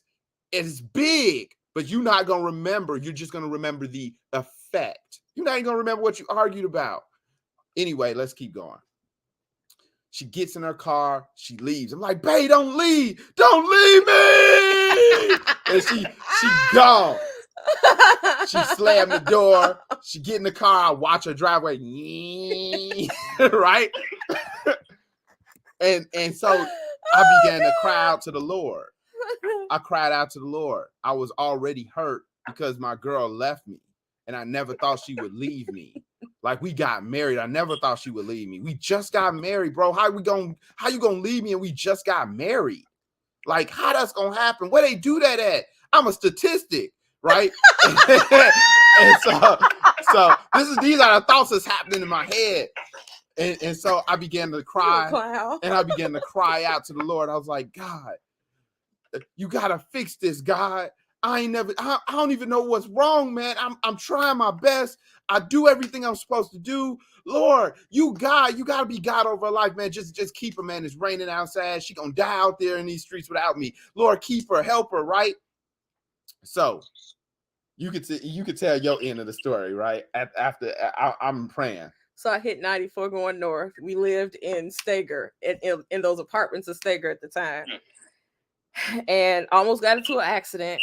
This guy spun out of control coming off the ramp on over there on 50 something over there by Garfield, and he almost hit my new car. And so the Holy Ghost is like pushed my car. I kept driving because I'm gonna get to my great granddad's house. I'm leaving. I'm going to my great granddad's house. Pulled up there with my bags, my stuff. Rang the doorbell. They let me up. It was like, oh, what you doing here? So they're talking to me. They had one of those buildings over on 41st and King where you have to buzz up and what you doing here this time of night, newlywed? I was like, I want to come upstairs. So I came upstairs. Mind you, these are 90-year-old women. They opened the door and said, hey, honey, how you doing? I was like, what you doing with your suitcase? I was like, I'm leaving. It was like, no, go fix it. And close the door in my face. 90-year-old women was like, go fix it. Boom. By the Spirit of the Lord, they knew that her being 21 and me being 22, we didn't have real problems yet. After the first week, we didn't have real problems. They knew, go fix it, get out of my face. And I didn't know how to take it, like my pride. You know what I'm saying? Now I got to go back in this house. I got to repent for my activities this evening. Lord have mercy. And you know, tuck my tail and hun, I'm sorry, you know, that part. And it's funny that we both don't remember what the argument was about. I just remember being extra emotional that day. And when you came home from work, I just started nitpicking until it just blew out. Don't exactly remember what the nitpicking was about. Yeah, I mean, that was happening a lot back in the day. And then I would nitpick with her. And you know, you don't think that you're nitpicking, you just think that you're trying to help. But the truth is, you just being nitpicky. Why you don't close the bread? Why you don't put the seat down? Why you don't clean the dishes right? What's wrong with you? Like you know, you're supposed to clean it. You know, you can cook it this way. You know, you could do it that way. It's all these little bitty baby hang-ups that you're putting as a dish for them to eat, and they have to eat it because that's what you're serving. And at this space, and married almost 20 years, it's like, pick something else. Yeah, I think we just kind of came to the space of why. Does it matter if she closes the bread or not? All right, well, we're gonna have stale bread. But let me say this though. It only came through counseling that I was able to stop being a jerk. I'm gonna tell you, just because I'm gonna say it, because I'm that type of person. I didn't think I was being a jerk, but I was being a jerk. I didn't believe it. Here go the caveat. The apostles and the prophets. Oh, the Lord put you together. Hallelujah. Amen. This is the will of God. We didn't have marital counsel, premarital counsel. We just got married because the Lord said. We had two sessions, two of 30-minute sessions, and those were good. We got out some stuff, and that was that. No, because they came away thinking that you had issues. Because she called me on the low because you was like, I got this thing, and she thought you had. But they didn't give us any tools. It just said love covers all. Session 1, love covers all. Session 2, 30 minutes, and that's not premarital counseling. Yeah, guys, those that are here that are looking at getting premarital counseling, please submit to a actual curriculum of marital counseling. Ask, do you have a curriculum? How many weeks are we doing this? And what does it cover? And we tell our folks 6 weeks minimum. And at which point we give them assignments. Yeah, and that's the speed up version. Hold on. Ask your parents why their marriage failed. Ask your parents, why their marriage worked. We sent them through the ringer, and then you got to come back. You got to write everything your parents said down, and now put that in the shoebox, because when it come up in your marriage, you got to know what to do. You got to know how to fix it. What come up in your parents' marriage is coming up in your marriage. It's coming.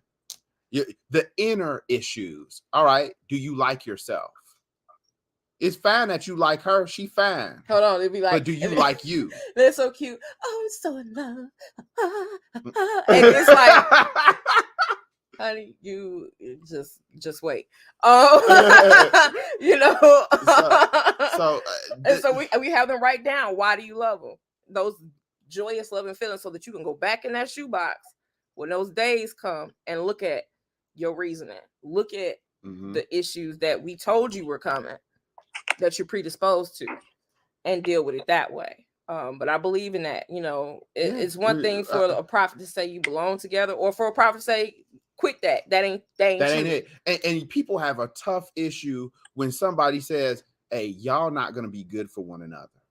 It's just people have an issue with that. Well, this is my man, and I will stick beside him.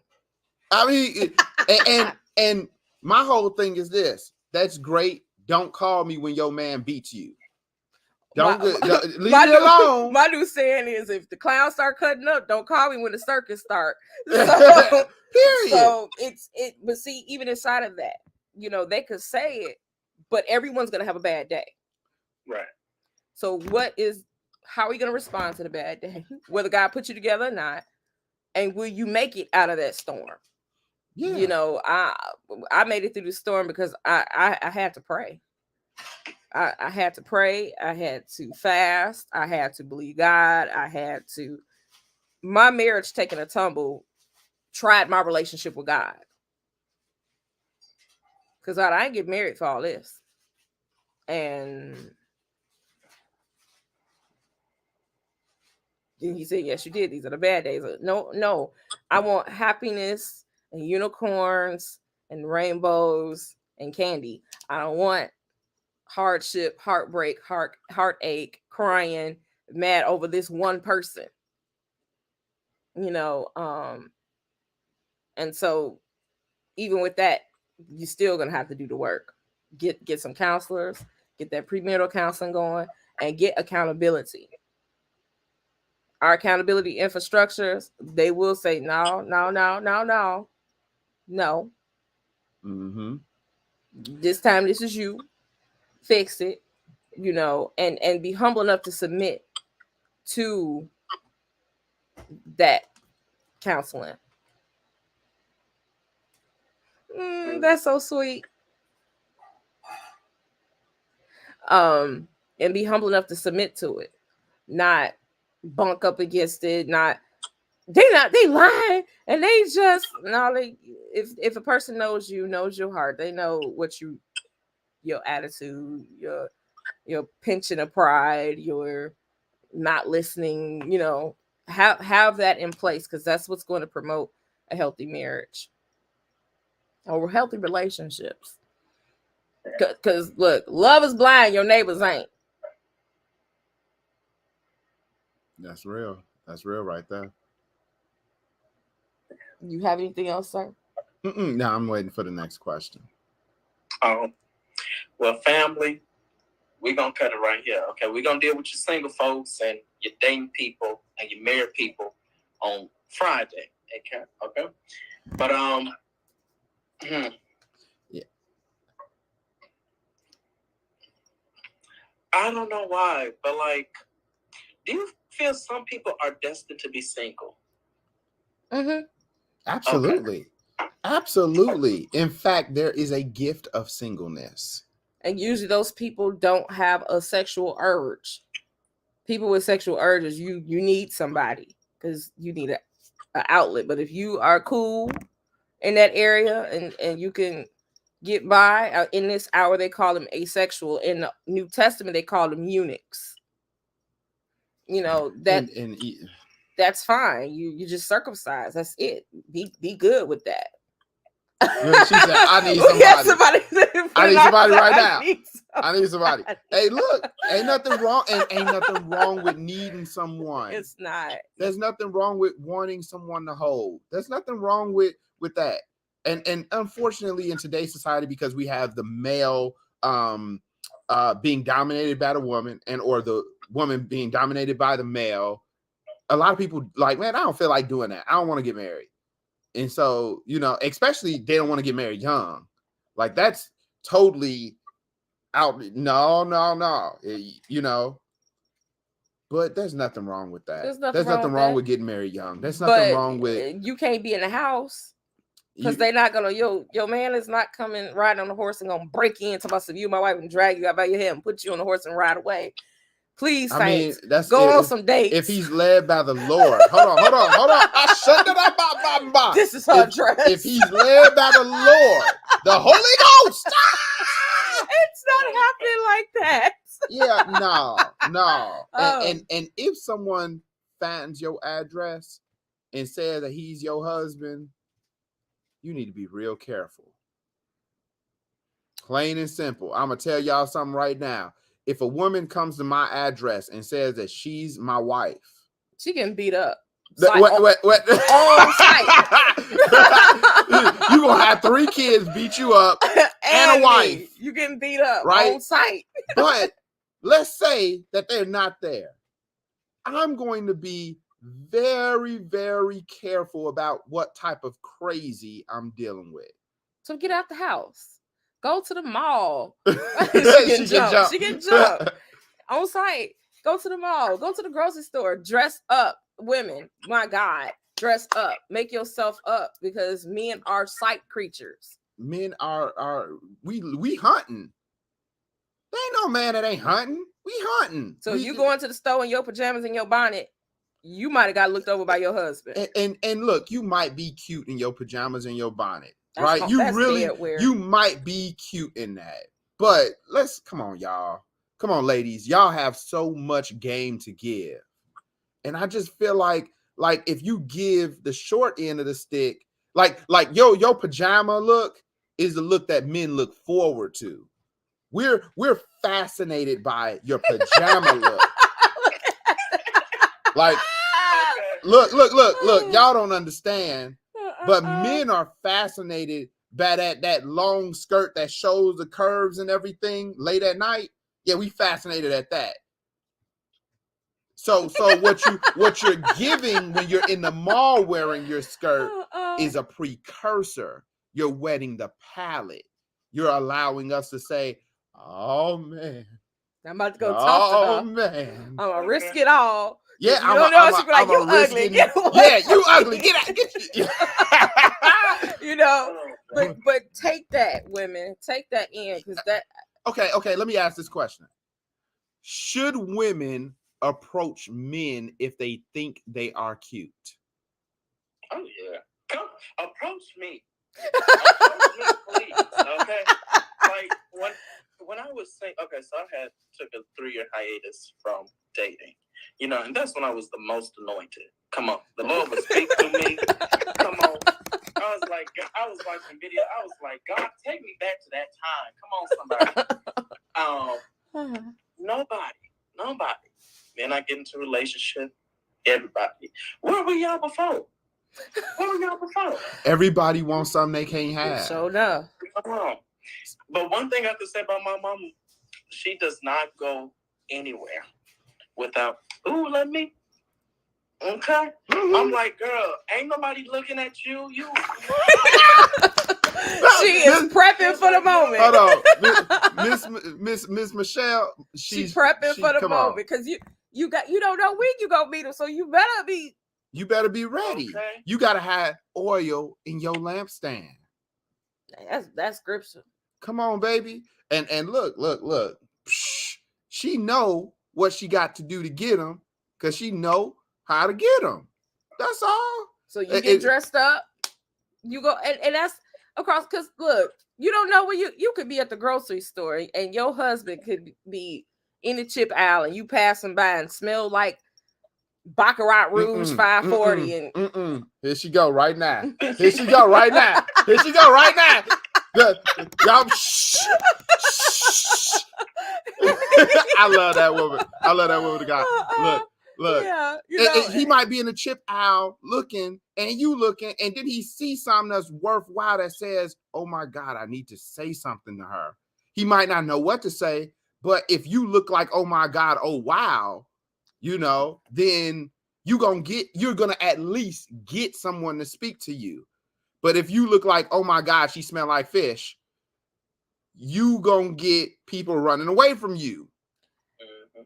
But even as it pertains to if you, as a woman, go and address a man, look like something, smell like something, because men are sight creatures, and they like when women smell like. Okay, you want a secret perfume weapon for men? Princess by Killian. Get you taken. What is it? Let me type it down. It'll get you taken. Princess by Killian. Hold on. I've not seen a man that does not like that scent. Look, you'll get taken. All these women, they like, man, I want a man. We dropping dimes. Look, if y'all ain't shared this live, look, I don't even know what's wrong. Look, we dropping dimes, we dropping keys, we dropping gems. If you want to get taken by a man, I'm talking like almost kidnapped. Like it's like, get over here. Like it's almost that. I wore Killian, and another one is Killian Love Don't Be Shy Extreme. Woo! I wore that to the DMV. I remember that man was behind us with the oxygen tank on. The man with the oxygen tank, the man in front of her, everybody. You smell good. And this is an elderly man by that. I mean, like he could have took my girl from me. Like he looking like, man, I'm about to eat her alive. I was like, man, I'm about to have to fight this old guy. I'm about to have to fight this Caucasian guy. I got to fight this guy over here. He kind of big. I got to like. He was like, I hate to say this to you, and I know you with her, but you smell good.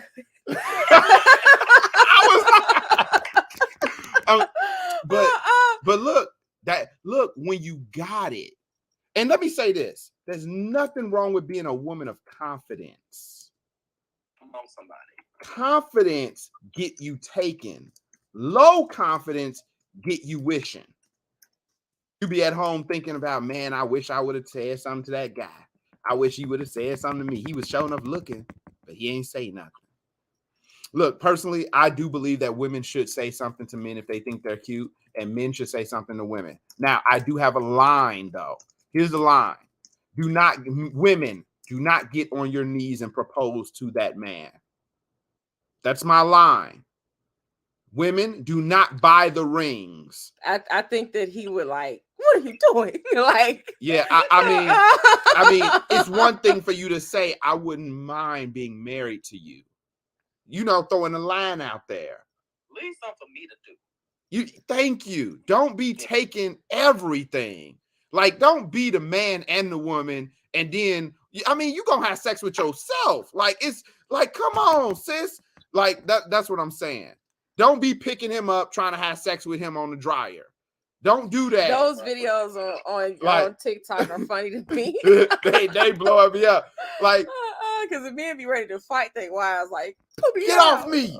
Like, because a real man will never lose his position to a lady. He will walk away and look, he'll pick a different time. If he thinks you're the one, he'll pick a different time and he'll get down on his knee and propose to you.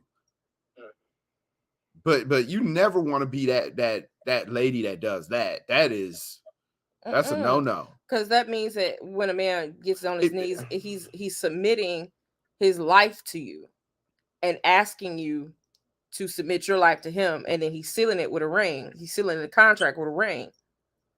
Women don't do that. Yeah, I mean, because you already got to submit.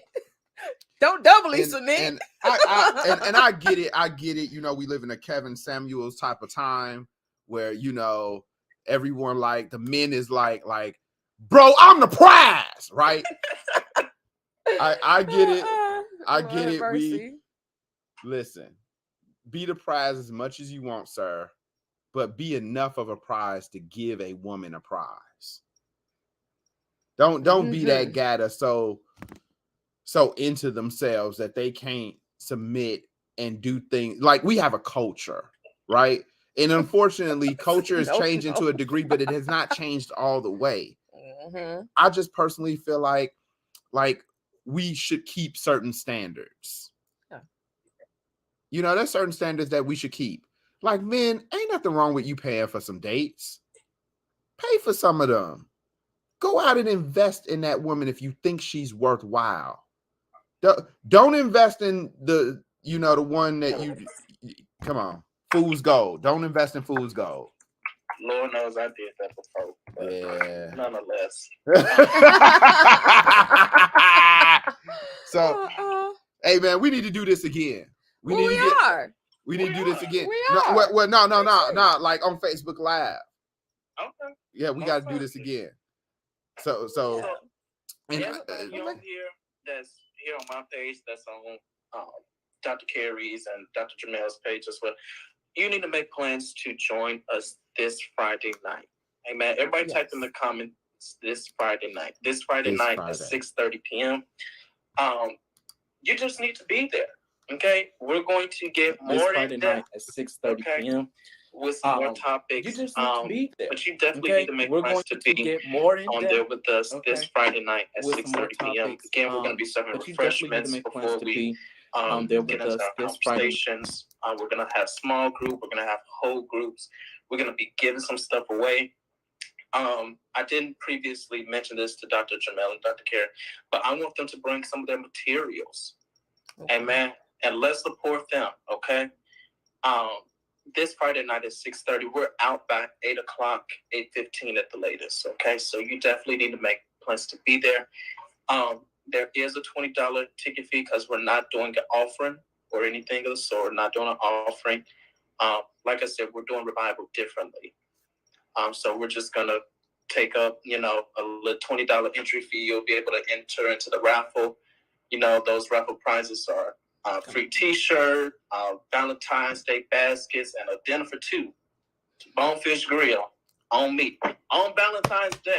You ain't even got to set your reservation. Just show up, okay? Come on. But, I like that. Make plans to be there. 300 Westgate Drive, Park Forest, Illinois. The flyer is already circulating on Facebook. I'm going to post the flyer with all the raffle information. But you all definitely need to make plans to be there. So I'm going to turn it back over to Dr. Jamel and Carey if they want to add anything extra to that. I'm just saying, just find yourself at Park Forest, at Rehoboth next Friday. Come on. It's where the fire is going to be at, man. You got to be there. Don't wait. Get your tickets bought now. I think they're at the door. Yeah, I'm sure they're at the door. They're only at the door? Mm-hmm. Yeah. Okay. Well, go ahead and save that money then. Keep your $20 in your pocket this whole week. Beat us there. Don't meet us there. Truly. And everyone knows that whenever we get on the stage, whenever we do a thing, it's going to be great. So make sure that you're a part of this great move, because it is a movement. It is a movement. And I put my whole heart and my whole life into this thing. And so I totally believe that God is going to be there. So those of you that are looking for love, I'm sure that there's going to be some single people there looking for love.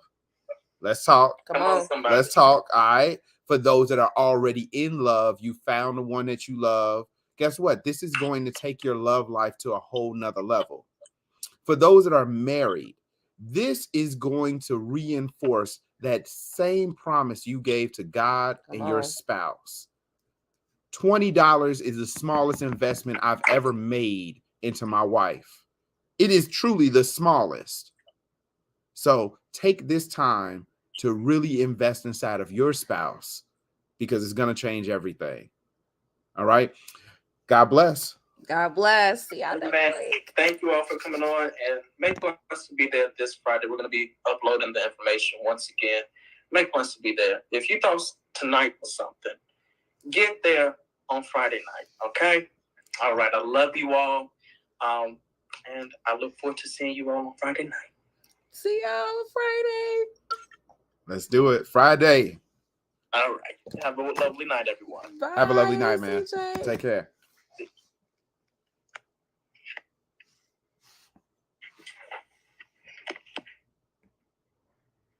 He had to do it. Okay. That was fun. It really is fun. We need to do more of that. Post it to your page. Y'all, so I'm about to stop sharing my screen. Y'all, if y'all saw that, if you are around right now, you heard it. This Friday, this Friday night, it's coming up, the 10th, February the 10th. It's going down, it's going up, it's going all around, because Dr. J and C are going to be in the place. You want to show up, show out, okay? Because I already know, between relationships, marriage, wanting to get married, dealing with your desire to get married, how to get out there in the, in the dating realm, we're going to deal with that. Remove. So if you want to, I'm going to share my screen so you guys can see the flyer, and then I will post the flyer.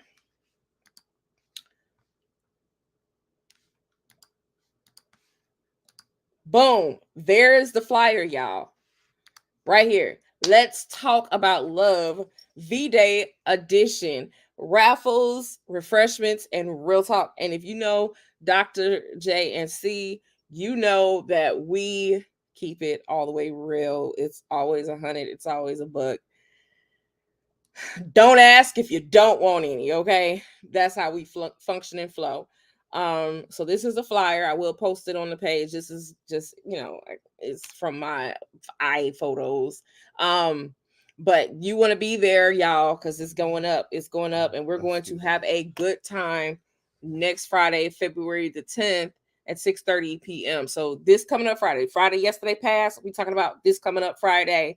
And then look, y'all need to figure out what y'all gonna, do to build your relationships and create relationships. Women, like I said earlier, get out there. He's not gonna break in your house. So find yourself getting cute and getting out. Look, I said that I didn't have time, but I'm gonna make the time because my spiritual daughters did ask me to make the time to teach you on doing makeup. I think this eyelash is a little weird, but it's on. I don't care. For me to go back into teaching about makeup and body care and skincare routines and stuff like that. So I think either I'm going to do it live again like I used to, or I might pre-film videos and start posting them to our YouTube channel, Dr. Jermel and Dr. Carrie on YouTube. If you're not subscribed, go ahead and subscribe. Even tonight, and this is not a paid thing. This is my fragrance. I always smell like something. And every time folks see me, they'll say, "Oh, Apostle, you smell so good." Because I have a whole thing that I do, y'all. I drink water when my eyes open in the morning. I drink water. I drink water all throughout the day. I moisturize when I get in the shower. After I get out the shower, I don't fully get dry before I put my body oil and my body lotions on and body moisturizers and body softles. Then I drink more water and then I perfume head to toe. And I try to make sure I have a booming sillage. Sillage means the scent trail, honey.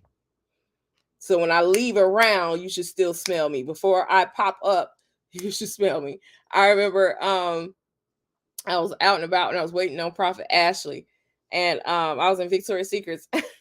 And Prophet walked in. She said, "I smelled you when I walked in here. I knew that you were somewhere around because I make sure that I'm booming. My perfume is booming everywhere I go. It will be picked up. It will be on. It will be smelled.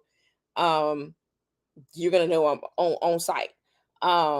Women, Secret Weapons, Princess by Killian, Love Don't Be Shy by Killian, Love Don't Be Shy Extreme by Killian. This is not a paid for advertiser. This is real talk right now. I know what works because when I say I get stopped in the street, even if he's with me, men will still stop me and say, dude, I know that's your girl. And how your girl smells good. He's like, yeah, she sure does. He still says it like, "Oh, you smell good." I mean, today he's like, "Oh, you smell grown and sexy." That's this right here. Fragrance Dubois Santal Complete. Smells amazing. Sandalwood to get you verified on Twitter, baby. I learned, scent notes and stuff like that. What works with my body chemistry, what doesn't. Citrus really doesn't work with me that well. You got to go on that journey and figure out what works with you as well. You know what I mean? Skincare routines. You want your skin to be decent underneath makeup. I can take my makeup off right now and my skin will be shiny because I have glass skin at this point, but it's flat. My skin is flat. I don't wear makeup to cover up anything. I wear makeup because I want to. In that light. So it's all of that. So I will get back into sharing those possibilities and teaching women how to do body care and makeup and stuff like that, because I do my own makeup and make sure I'm fly wherever I go, even on lives. I have not gone anywhere today. I just knew I was going live tonight. And so I put it together because I'm going to go before the world. I need to go before God's world. God looks at the inner man, but folks look at the outer. So you got to do what you got to do. All right, fam. It's been awesome 2 hours. Y'all got to sit in on a conversation. I don't know if the share would pick up the stream at all times. I know you could hear it because on my device, it's writing out what Pastor CJ was saying. I don't know if you could see everything though, because I didn't like the fact I had to keep refreshing on my end. So because it's just like to me, but and I don't know what that was. It will make it have to me keep having to refresh. But y'all, this coming up Friday, be there, beat us there. Don't just meet us there. And honey, you want to know about relationships? You want to know about marriage? Stay tuned because we're working on the boudoir edition of the Unbreakable book. Y'all know we already have so many Unbreakable books out. We have the Unbreakable Marriage 1. Then we have 1.5, the Unbreakable Marriage, the 50 Commands of Marriage. Honey, it's for the married and the unmarried alike. If you want to know what's going to make for a healthy marriage, get those books. If you want to know what's going to make for a healthy relationship, get those books. Because we put our everything online. Sexploitation. If you want to be healed in your sexuality, get that book. I have a new book coming out, y'all. I will share that screen so you guys can see it. Here, I guess, is my official announcement for this page, right? Because I have not dropped it on this page. I've only dropped it on my personal page. And that was actually yesterday on a fluke. It wasn't even meant to be on my page. I looked up and it was on my page. I was like, oh my God. It's out there and I can't do anything about it. So I'm going to show you all the cover of the new book. It's written by me. Litigating in the Courts of Heaven, a manual for it. We switched out the cover to say strategic warfare, but it's spiritual warfare. Look for this pre-sale event in about 2 weeks. 2 weeks we'll have the pre-sale, and then it'll officially go on sale the first week of March.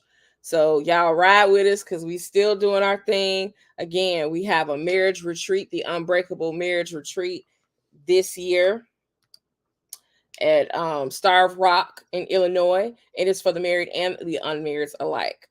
So come on out, register for that. We'll have fees and everything, fee breakdown and everything for that. We have the church's convocation coming up where all the leaders that we have from all over the U.S. are coming. And baby, we're Kingdom of Hannah is everywhere. We're not just geolocated to just Chicago. That's the core group, Chicago. But we have sons and daughters everywhere, and they're coming literally from everywhere. May 4th through the 7th, y'all. Come on out, get registered. It's happening now. We're having a sneaker ball on the 6th. It's going to be powerful, beautiful, fun, food. What do they call the swivel camera? I can't think of the name of it. My mind is a little sleepy. 360 camera. 360 camera. We're having food, major different courses, sweet table, awards, recognitions, everything that night, dancing. You know, it's fun. You formal attire and gym shoes. It's fun. You know what I'm saying? That's what we do. This is our second annual one. And then July 13th through 15th, we're having a powerful women's conference, y'all. We have Apostle Dr. Sheila Anderson, Apostle Gwen Anderson, Dr. Michelle Daff, y'all. If you don't know, go check her out. That's a fan and a friend at this point. I have been taking with her probably since 2020. So come to find out, and she's like, well, I love everything y'all stand for. Honey, welcome to the kingdom of God. Let's run this thing together. And some more preacher, my spiritual daughter, Apostle Nikki Bond. Look, and that's just the beginning. We have more women preacher lineups that's accepting invitations every day. So I want you all to get ready for that. It's Barbie themed. It's about to be beautiful. The sneaker ball is going to be a night in Emerald City, like, you know, off to see the God, the wonderful God of all. Boom, it's happening. Flyer and visuals are coming, y'all. We are working on that. Our team, because I don't know how to do that. Our team is working on that now. So prepare for that. And so all of those visuals and information for registration will be out hopefully within the next, excuse me, I'm sorry, I told you I was a little sleepy, within the next 2 weeks. So get ready, get registered. And then of course, show up with your $20 this Friday, because it's getting ready to go down.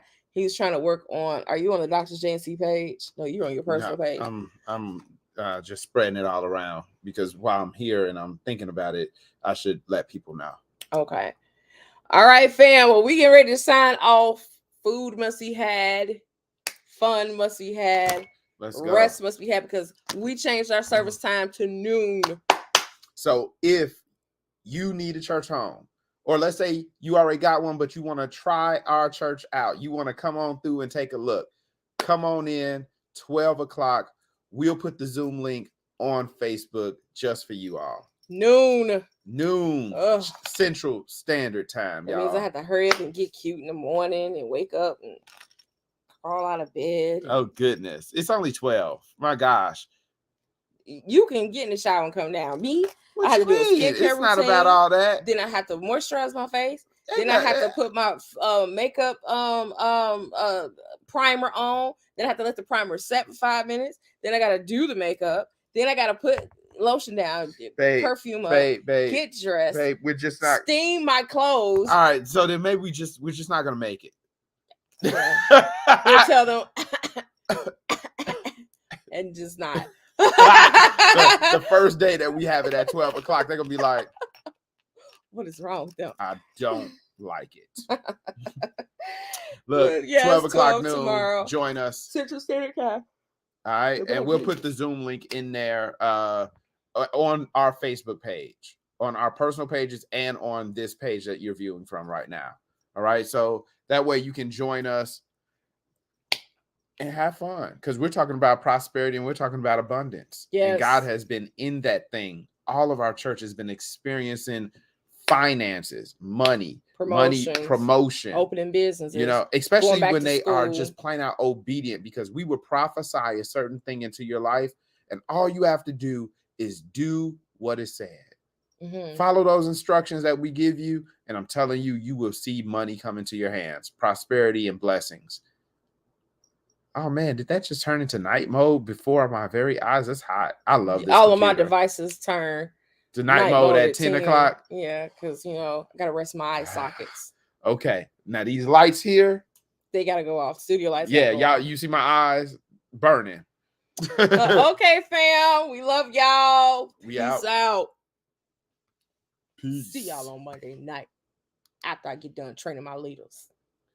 If you a leader, join her on Monday night on the same Zoom link, 6 o'clock. Be there. Discipleship. Let's rock.